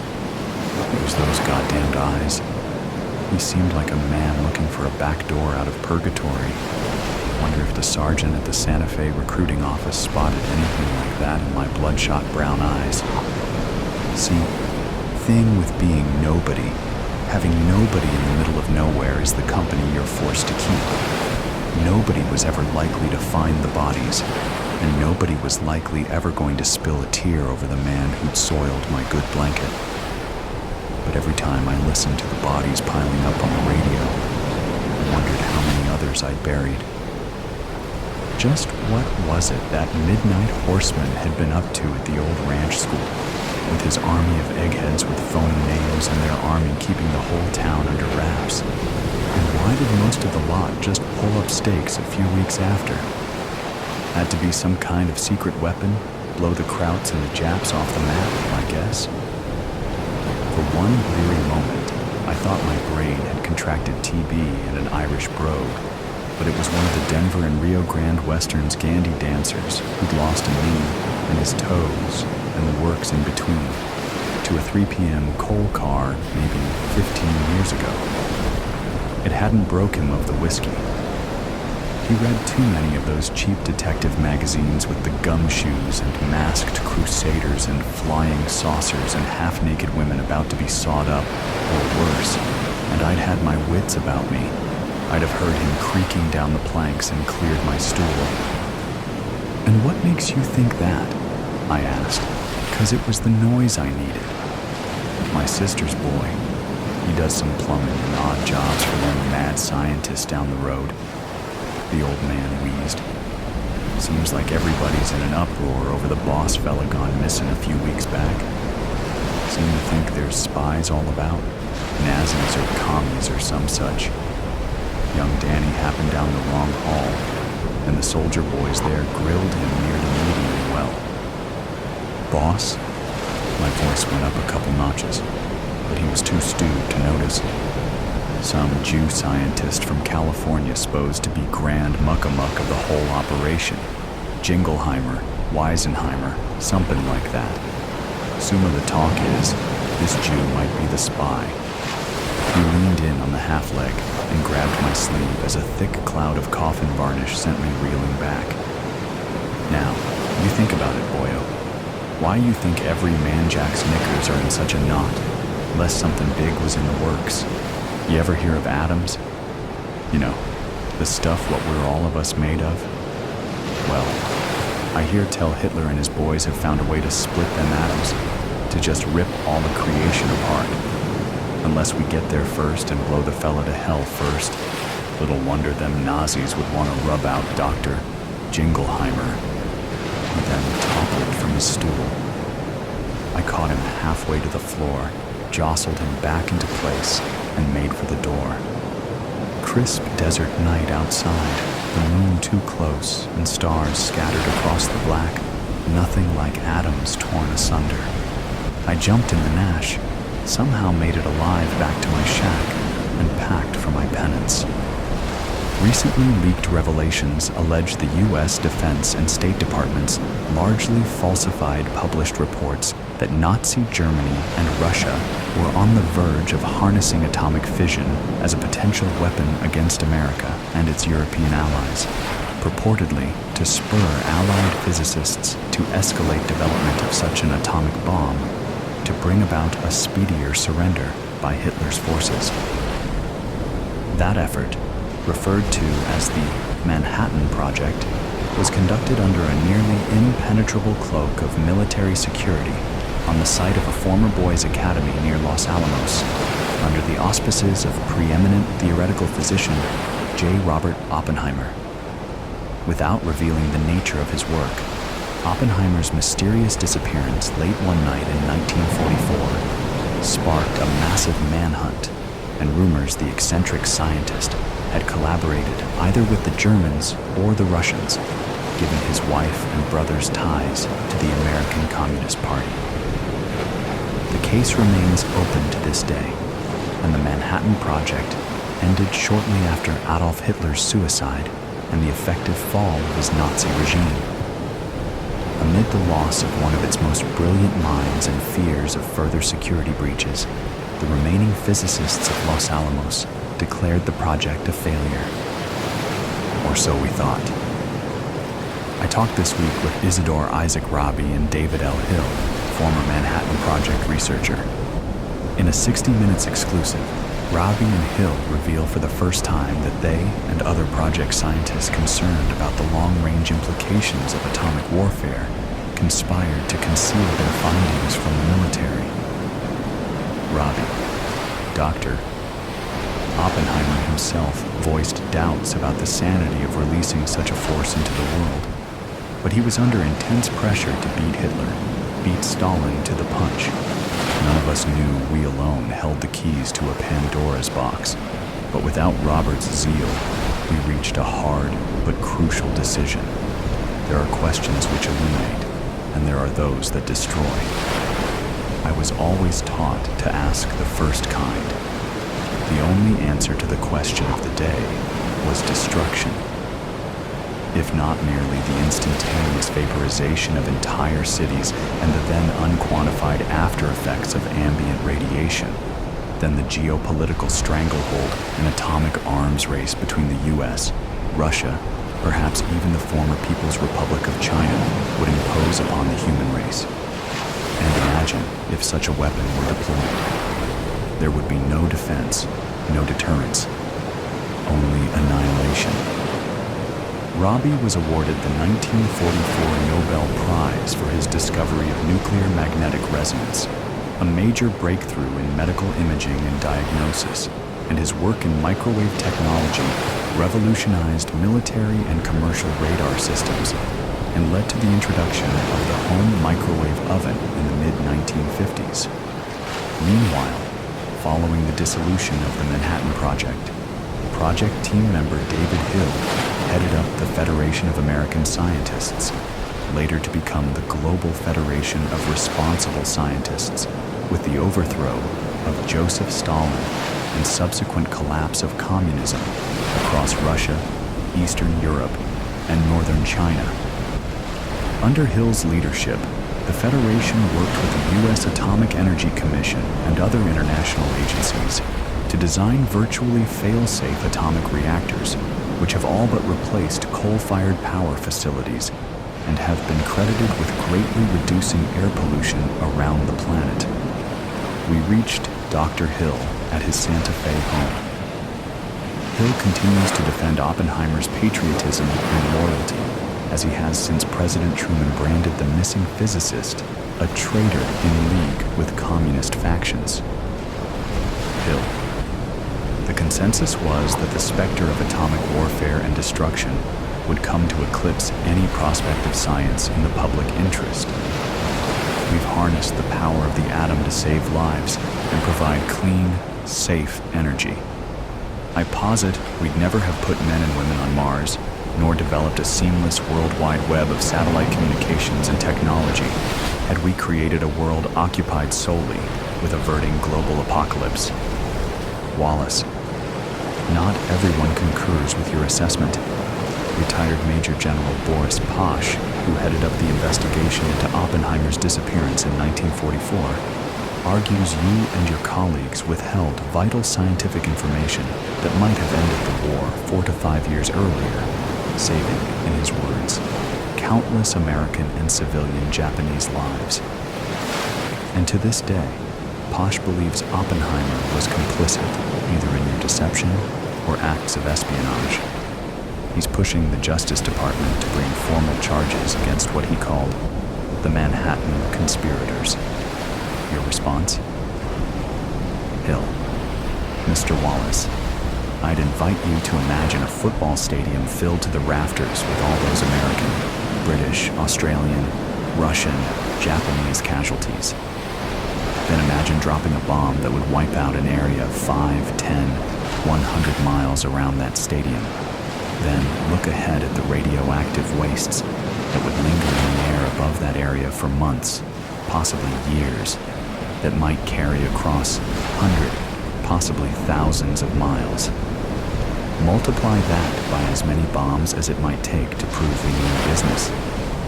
As for Dr. Oppenheimer, you have to understand the exhaustion and stress we were all under. Robert's way of dealing with that pressure, his doubts about the work and its consequences, was to ride the mountain trails around Los Alamos, through the Sangre de Cristo, and the Jemez mountain ranges. He loved New Mexico, and he loved his horses. We were on the verge of a key breakthrough at that point, and he vanished shortly after supper. Most of us knew where he'd probably gone, and when they found his horse wandering around the plateau about 3 miles off, we figured he'd met up with some kind of misadventure. Dr. Oppenheimer would never have let that animal to languish in the wilds. That was something General Groves and his men would never understand. It was a small item on the Sunday news feed, but the Tao's byline had caught my eye. A massive flash flood had uncovered, and a trio of hikers had discovered what looked to be the skeletal remains of 2 adult males, one wrapped in the shreds of a decomposed wool blanket. A couple ribs shattered by one bullet, another bullet found rattling around in his companion's punctured skull. They'll surprise you, all right. And with them, the rest comes surging back. The soldiers, the flyers, the privates and colonels and generals, the moms and dads and sons and daughters caught in the Spitfire, the moms and dads and sons and daughters snared in limbo, merely for being the face of the enemy, or a fair enough approximation. The odd horseman with the tortured eyes who'd suffered such indignity and injustice for taking a midnight ride.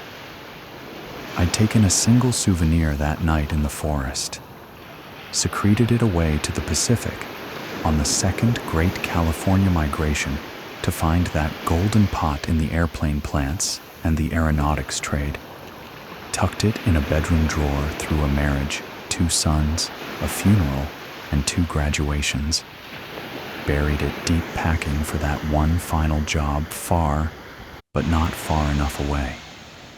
Now, it seemed, was the time. It had been a tough week in the field, and I'd hoped to catch the satellite feed of 60 Minutes and maybe Columbo, but this finally seemed the time.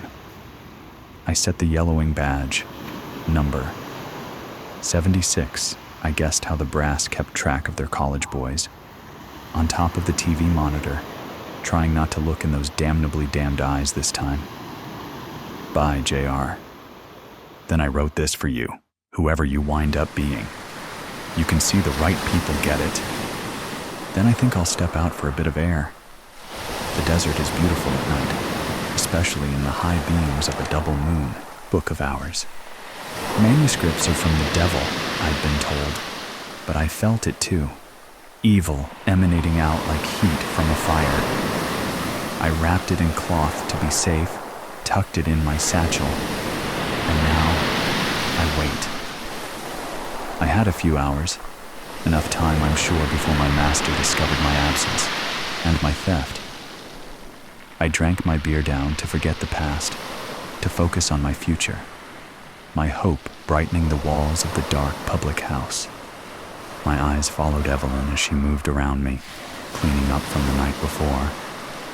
Her dark hair pulled back tight showed her pale beauty, and even the dull woolen uniform couldn't diminish her lithe figure. I lifted my head in an attempt to catch her eye, but no, that candle had guttered out, only the smoke of my longing left. When she first came to town, she spoke to me, asked about my work and my master, but her attention had drifted when I said no. Now I was no more than another chair in her way, an obstacle to sweep around. I did this for you, Evelyn, and you won't even look at me? On my own, I see. So be it. Pulling out the cloth-wrapped bundle from my satchel, I carefully placed it on the table. If what Evelyn said was true, this strange item could allow me to finally escape my service, with enough gold to make a new life, free from my bonds. I stared at it, hesitant to touch the elaborate box. Just parchment squeezed tight between wooden boards. How could it hurt me? I had seen it before on my master's shelf, next to an old statue, but gave it no more thought than the worn boots below it. I have no need of such things as paper or written symbols. My only use is for work. Evelyn said a man, demon, had come from Rome searching for these old manuscripts, such as one rumored to be held by my own master. No larger than my two hands together, this small item could be my salvation. The cover creaked open, dust puffed into the air, as if breathing again after ages of suffocation. First one page, then the next blank. My heart leapt into my throat. Could some magic be needed to make the words appear?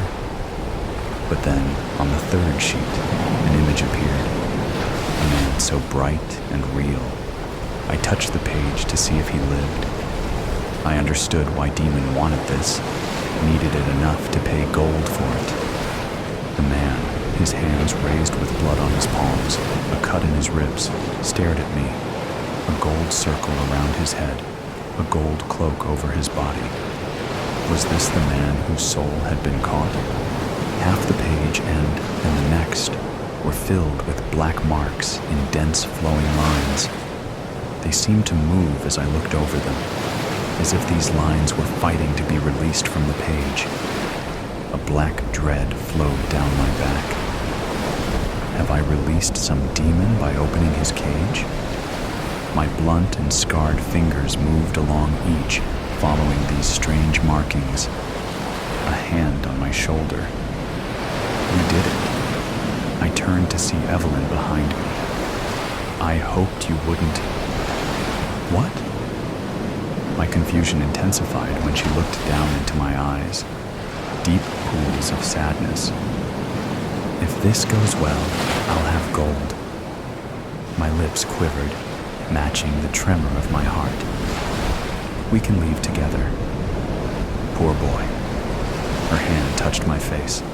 The blaze in her eyes lit a fire in me, illuminating a future better than I could dream. I wish it could be so. Her eyes closed. Yes, if after, meet me outside. I grabbed her hand, kissed her fingers. We'll leave this town together and live free. Evelyn bent down. Her lips met mine, just an instant. Her warm touch an eternity of bliss, sparking lightly through to my toes. Then she looked up at a sound and stepped away. The door stuttered open, and a man spilled in with the morning light. I felt demon before I could see his face, a cold frost flowing into the room. A narrow stick of a man, his over-large head bobbed on a narrow neck, hair fine, matted to his temples, with a few strips reaching down his jaw. He clutched his cloak to his chest with thin arms, like crooked branches. Glasses perched at the end of his long, pointed nose, a sparrow hanging on for dear life. He moved without effort, as if he floated instead of walked. Demon nodded to Evelyn, waved toward her with 2 fingers. Dark, cold spots of light peered out under heavy brows, eyes like a wild beast with no soul, and I feared him like no other man I had ever met. He smelled of mold and dust, an odor of death that sent the hair on my neck lurching from my body to escape. Long, thin fingers danced on the table, blackened nails clicking against the wood. I had heard of these scribes, men who trapped words on a page with strange magic and a feather. What mysticism did they practice? What knowledge did they deal in beyond my ken? I eyed him warily. That knowledge stuffed too tight. A too full sack could explode, destroying him and anyone around him. Do you have the gold? I whispered, keeping my head low. A cough, dry and hoarse, escaped his lips, like a death rattle. I feared for his health, but at his crooked grin, I recognized it as his laugh. Evelyn brought 2 ceramic cups of black beer, along with a metal platter laden with apples, dried meat, and cheeses. Demon's hand brushed her leg, up to her hip, lingering. I didn't understand how she could stand the touch, but her body stayed still, though her eyes looked away. See, I have the monette. Demon's face fell into a sneer. His words had a strange, foreign lilt that grated on my ears. A cloth bag landed with a heavy clink on the table, the sound of my future. Evelyn had spoken the truth. I suddenly saw our life together, our horses in the green pasture, prancing in front of golden fields of wheat. Evelyn stood at my side, holding a draught of beer for me and my pipe. Our young children laughing around us. I tried to count their little heads. Were there 8 or 10? You have il manoscrito? Demon interrupted. I looked around the empty room before I placed the bundle on the table. I felt lighter having passed it on. His hands paused in midair when the cloth fell away. The old man breathed in, his eyes bright, his back straightening up.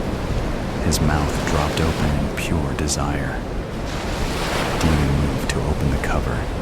I grabbed his wrist, felt his bones in my hand, his skin cold as ice.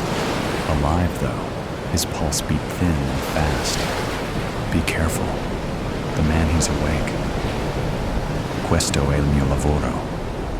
Demon spoke, low and dry as a desert wind. This is my life's work. I knew enough to know that these lines signified words, somehow. The man in gold's voice trapped on this parchment. I sunk down further in my chair, weighed down by the pain of slavery. I knew what it meant to be under lock and key, allowed to be free only on the whim of my master. Demon meant to keep these words locked away, to add to his collection of souls. Better them than me.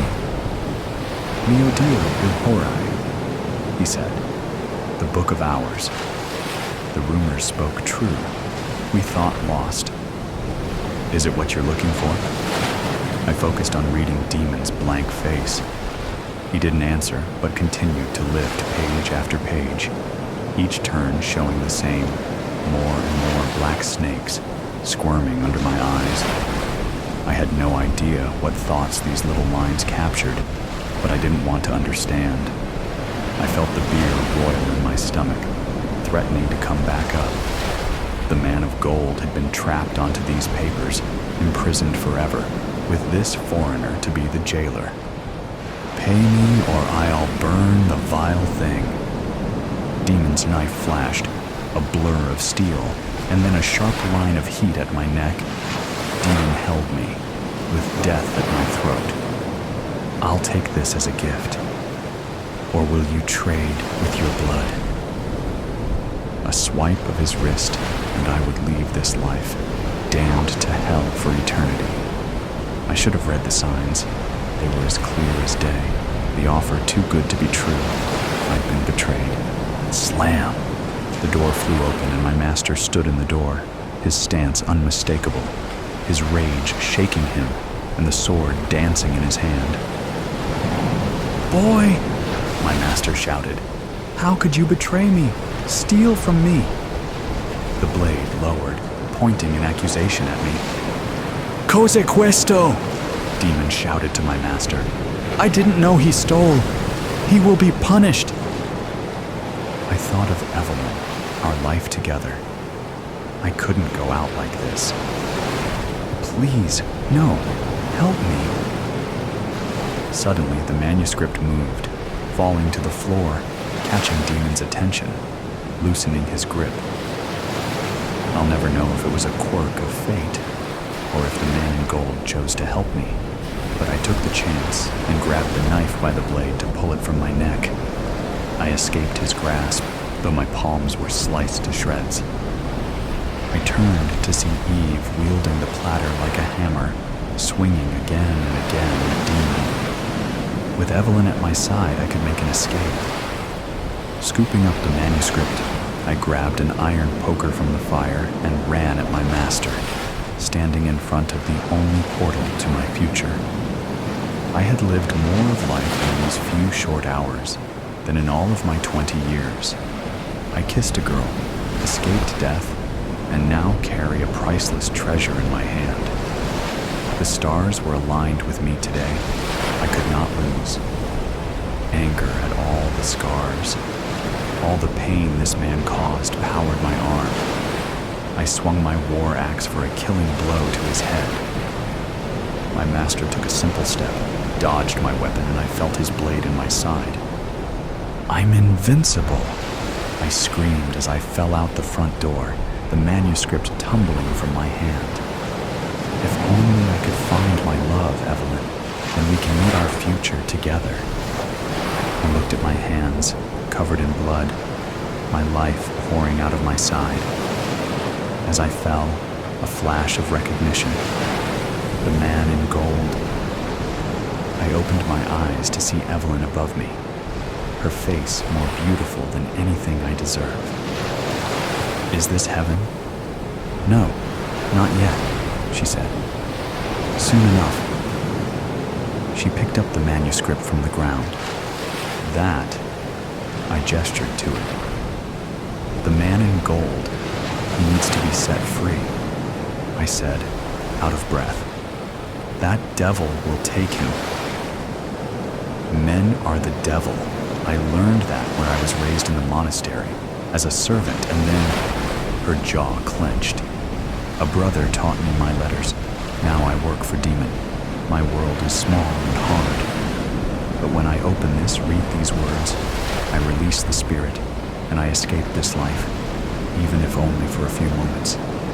Do you believe? He saved me. I closed my eyes. I saw the horses in the green pasture, golden fields of wheat. The man in gold stood with me as Evelyn read to us, her words flowing on a breeze. I am finally free. When the righteous cry for help, the Lord hears and rescues them from all their troubles.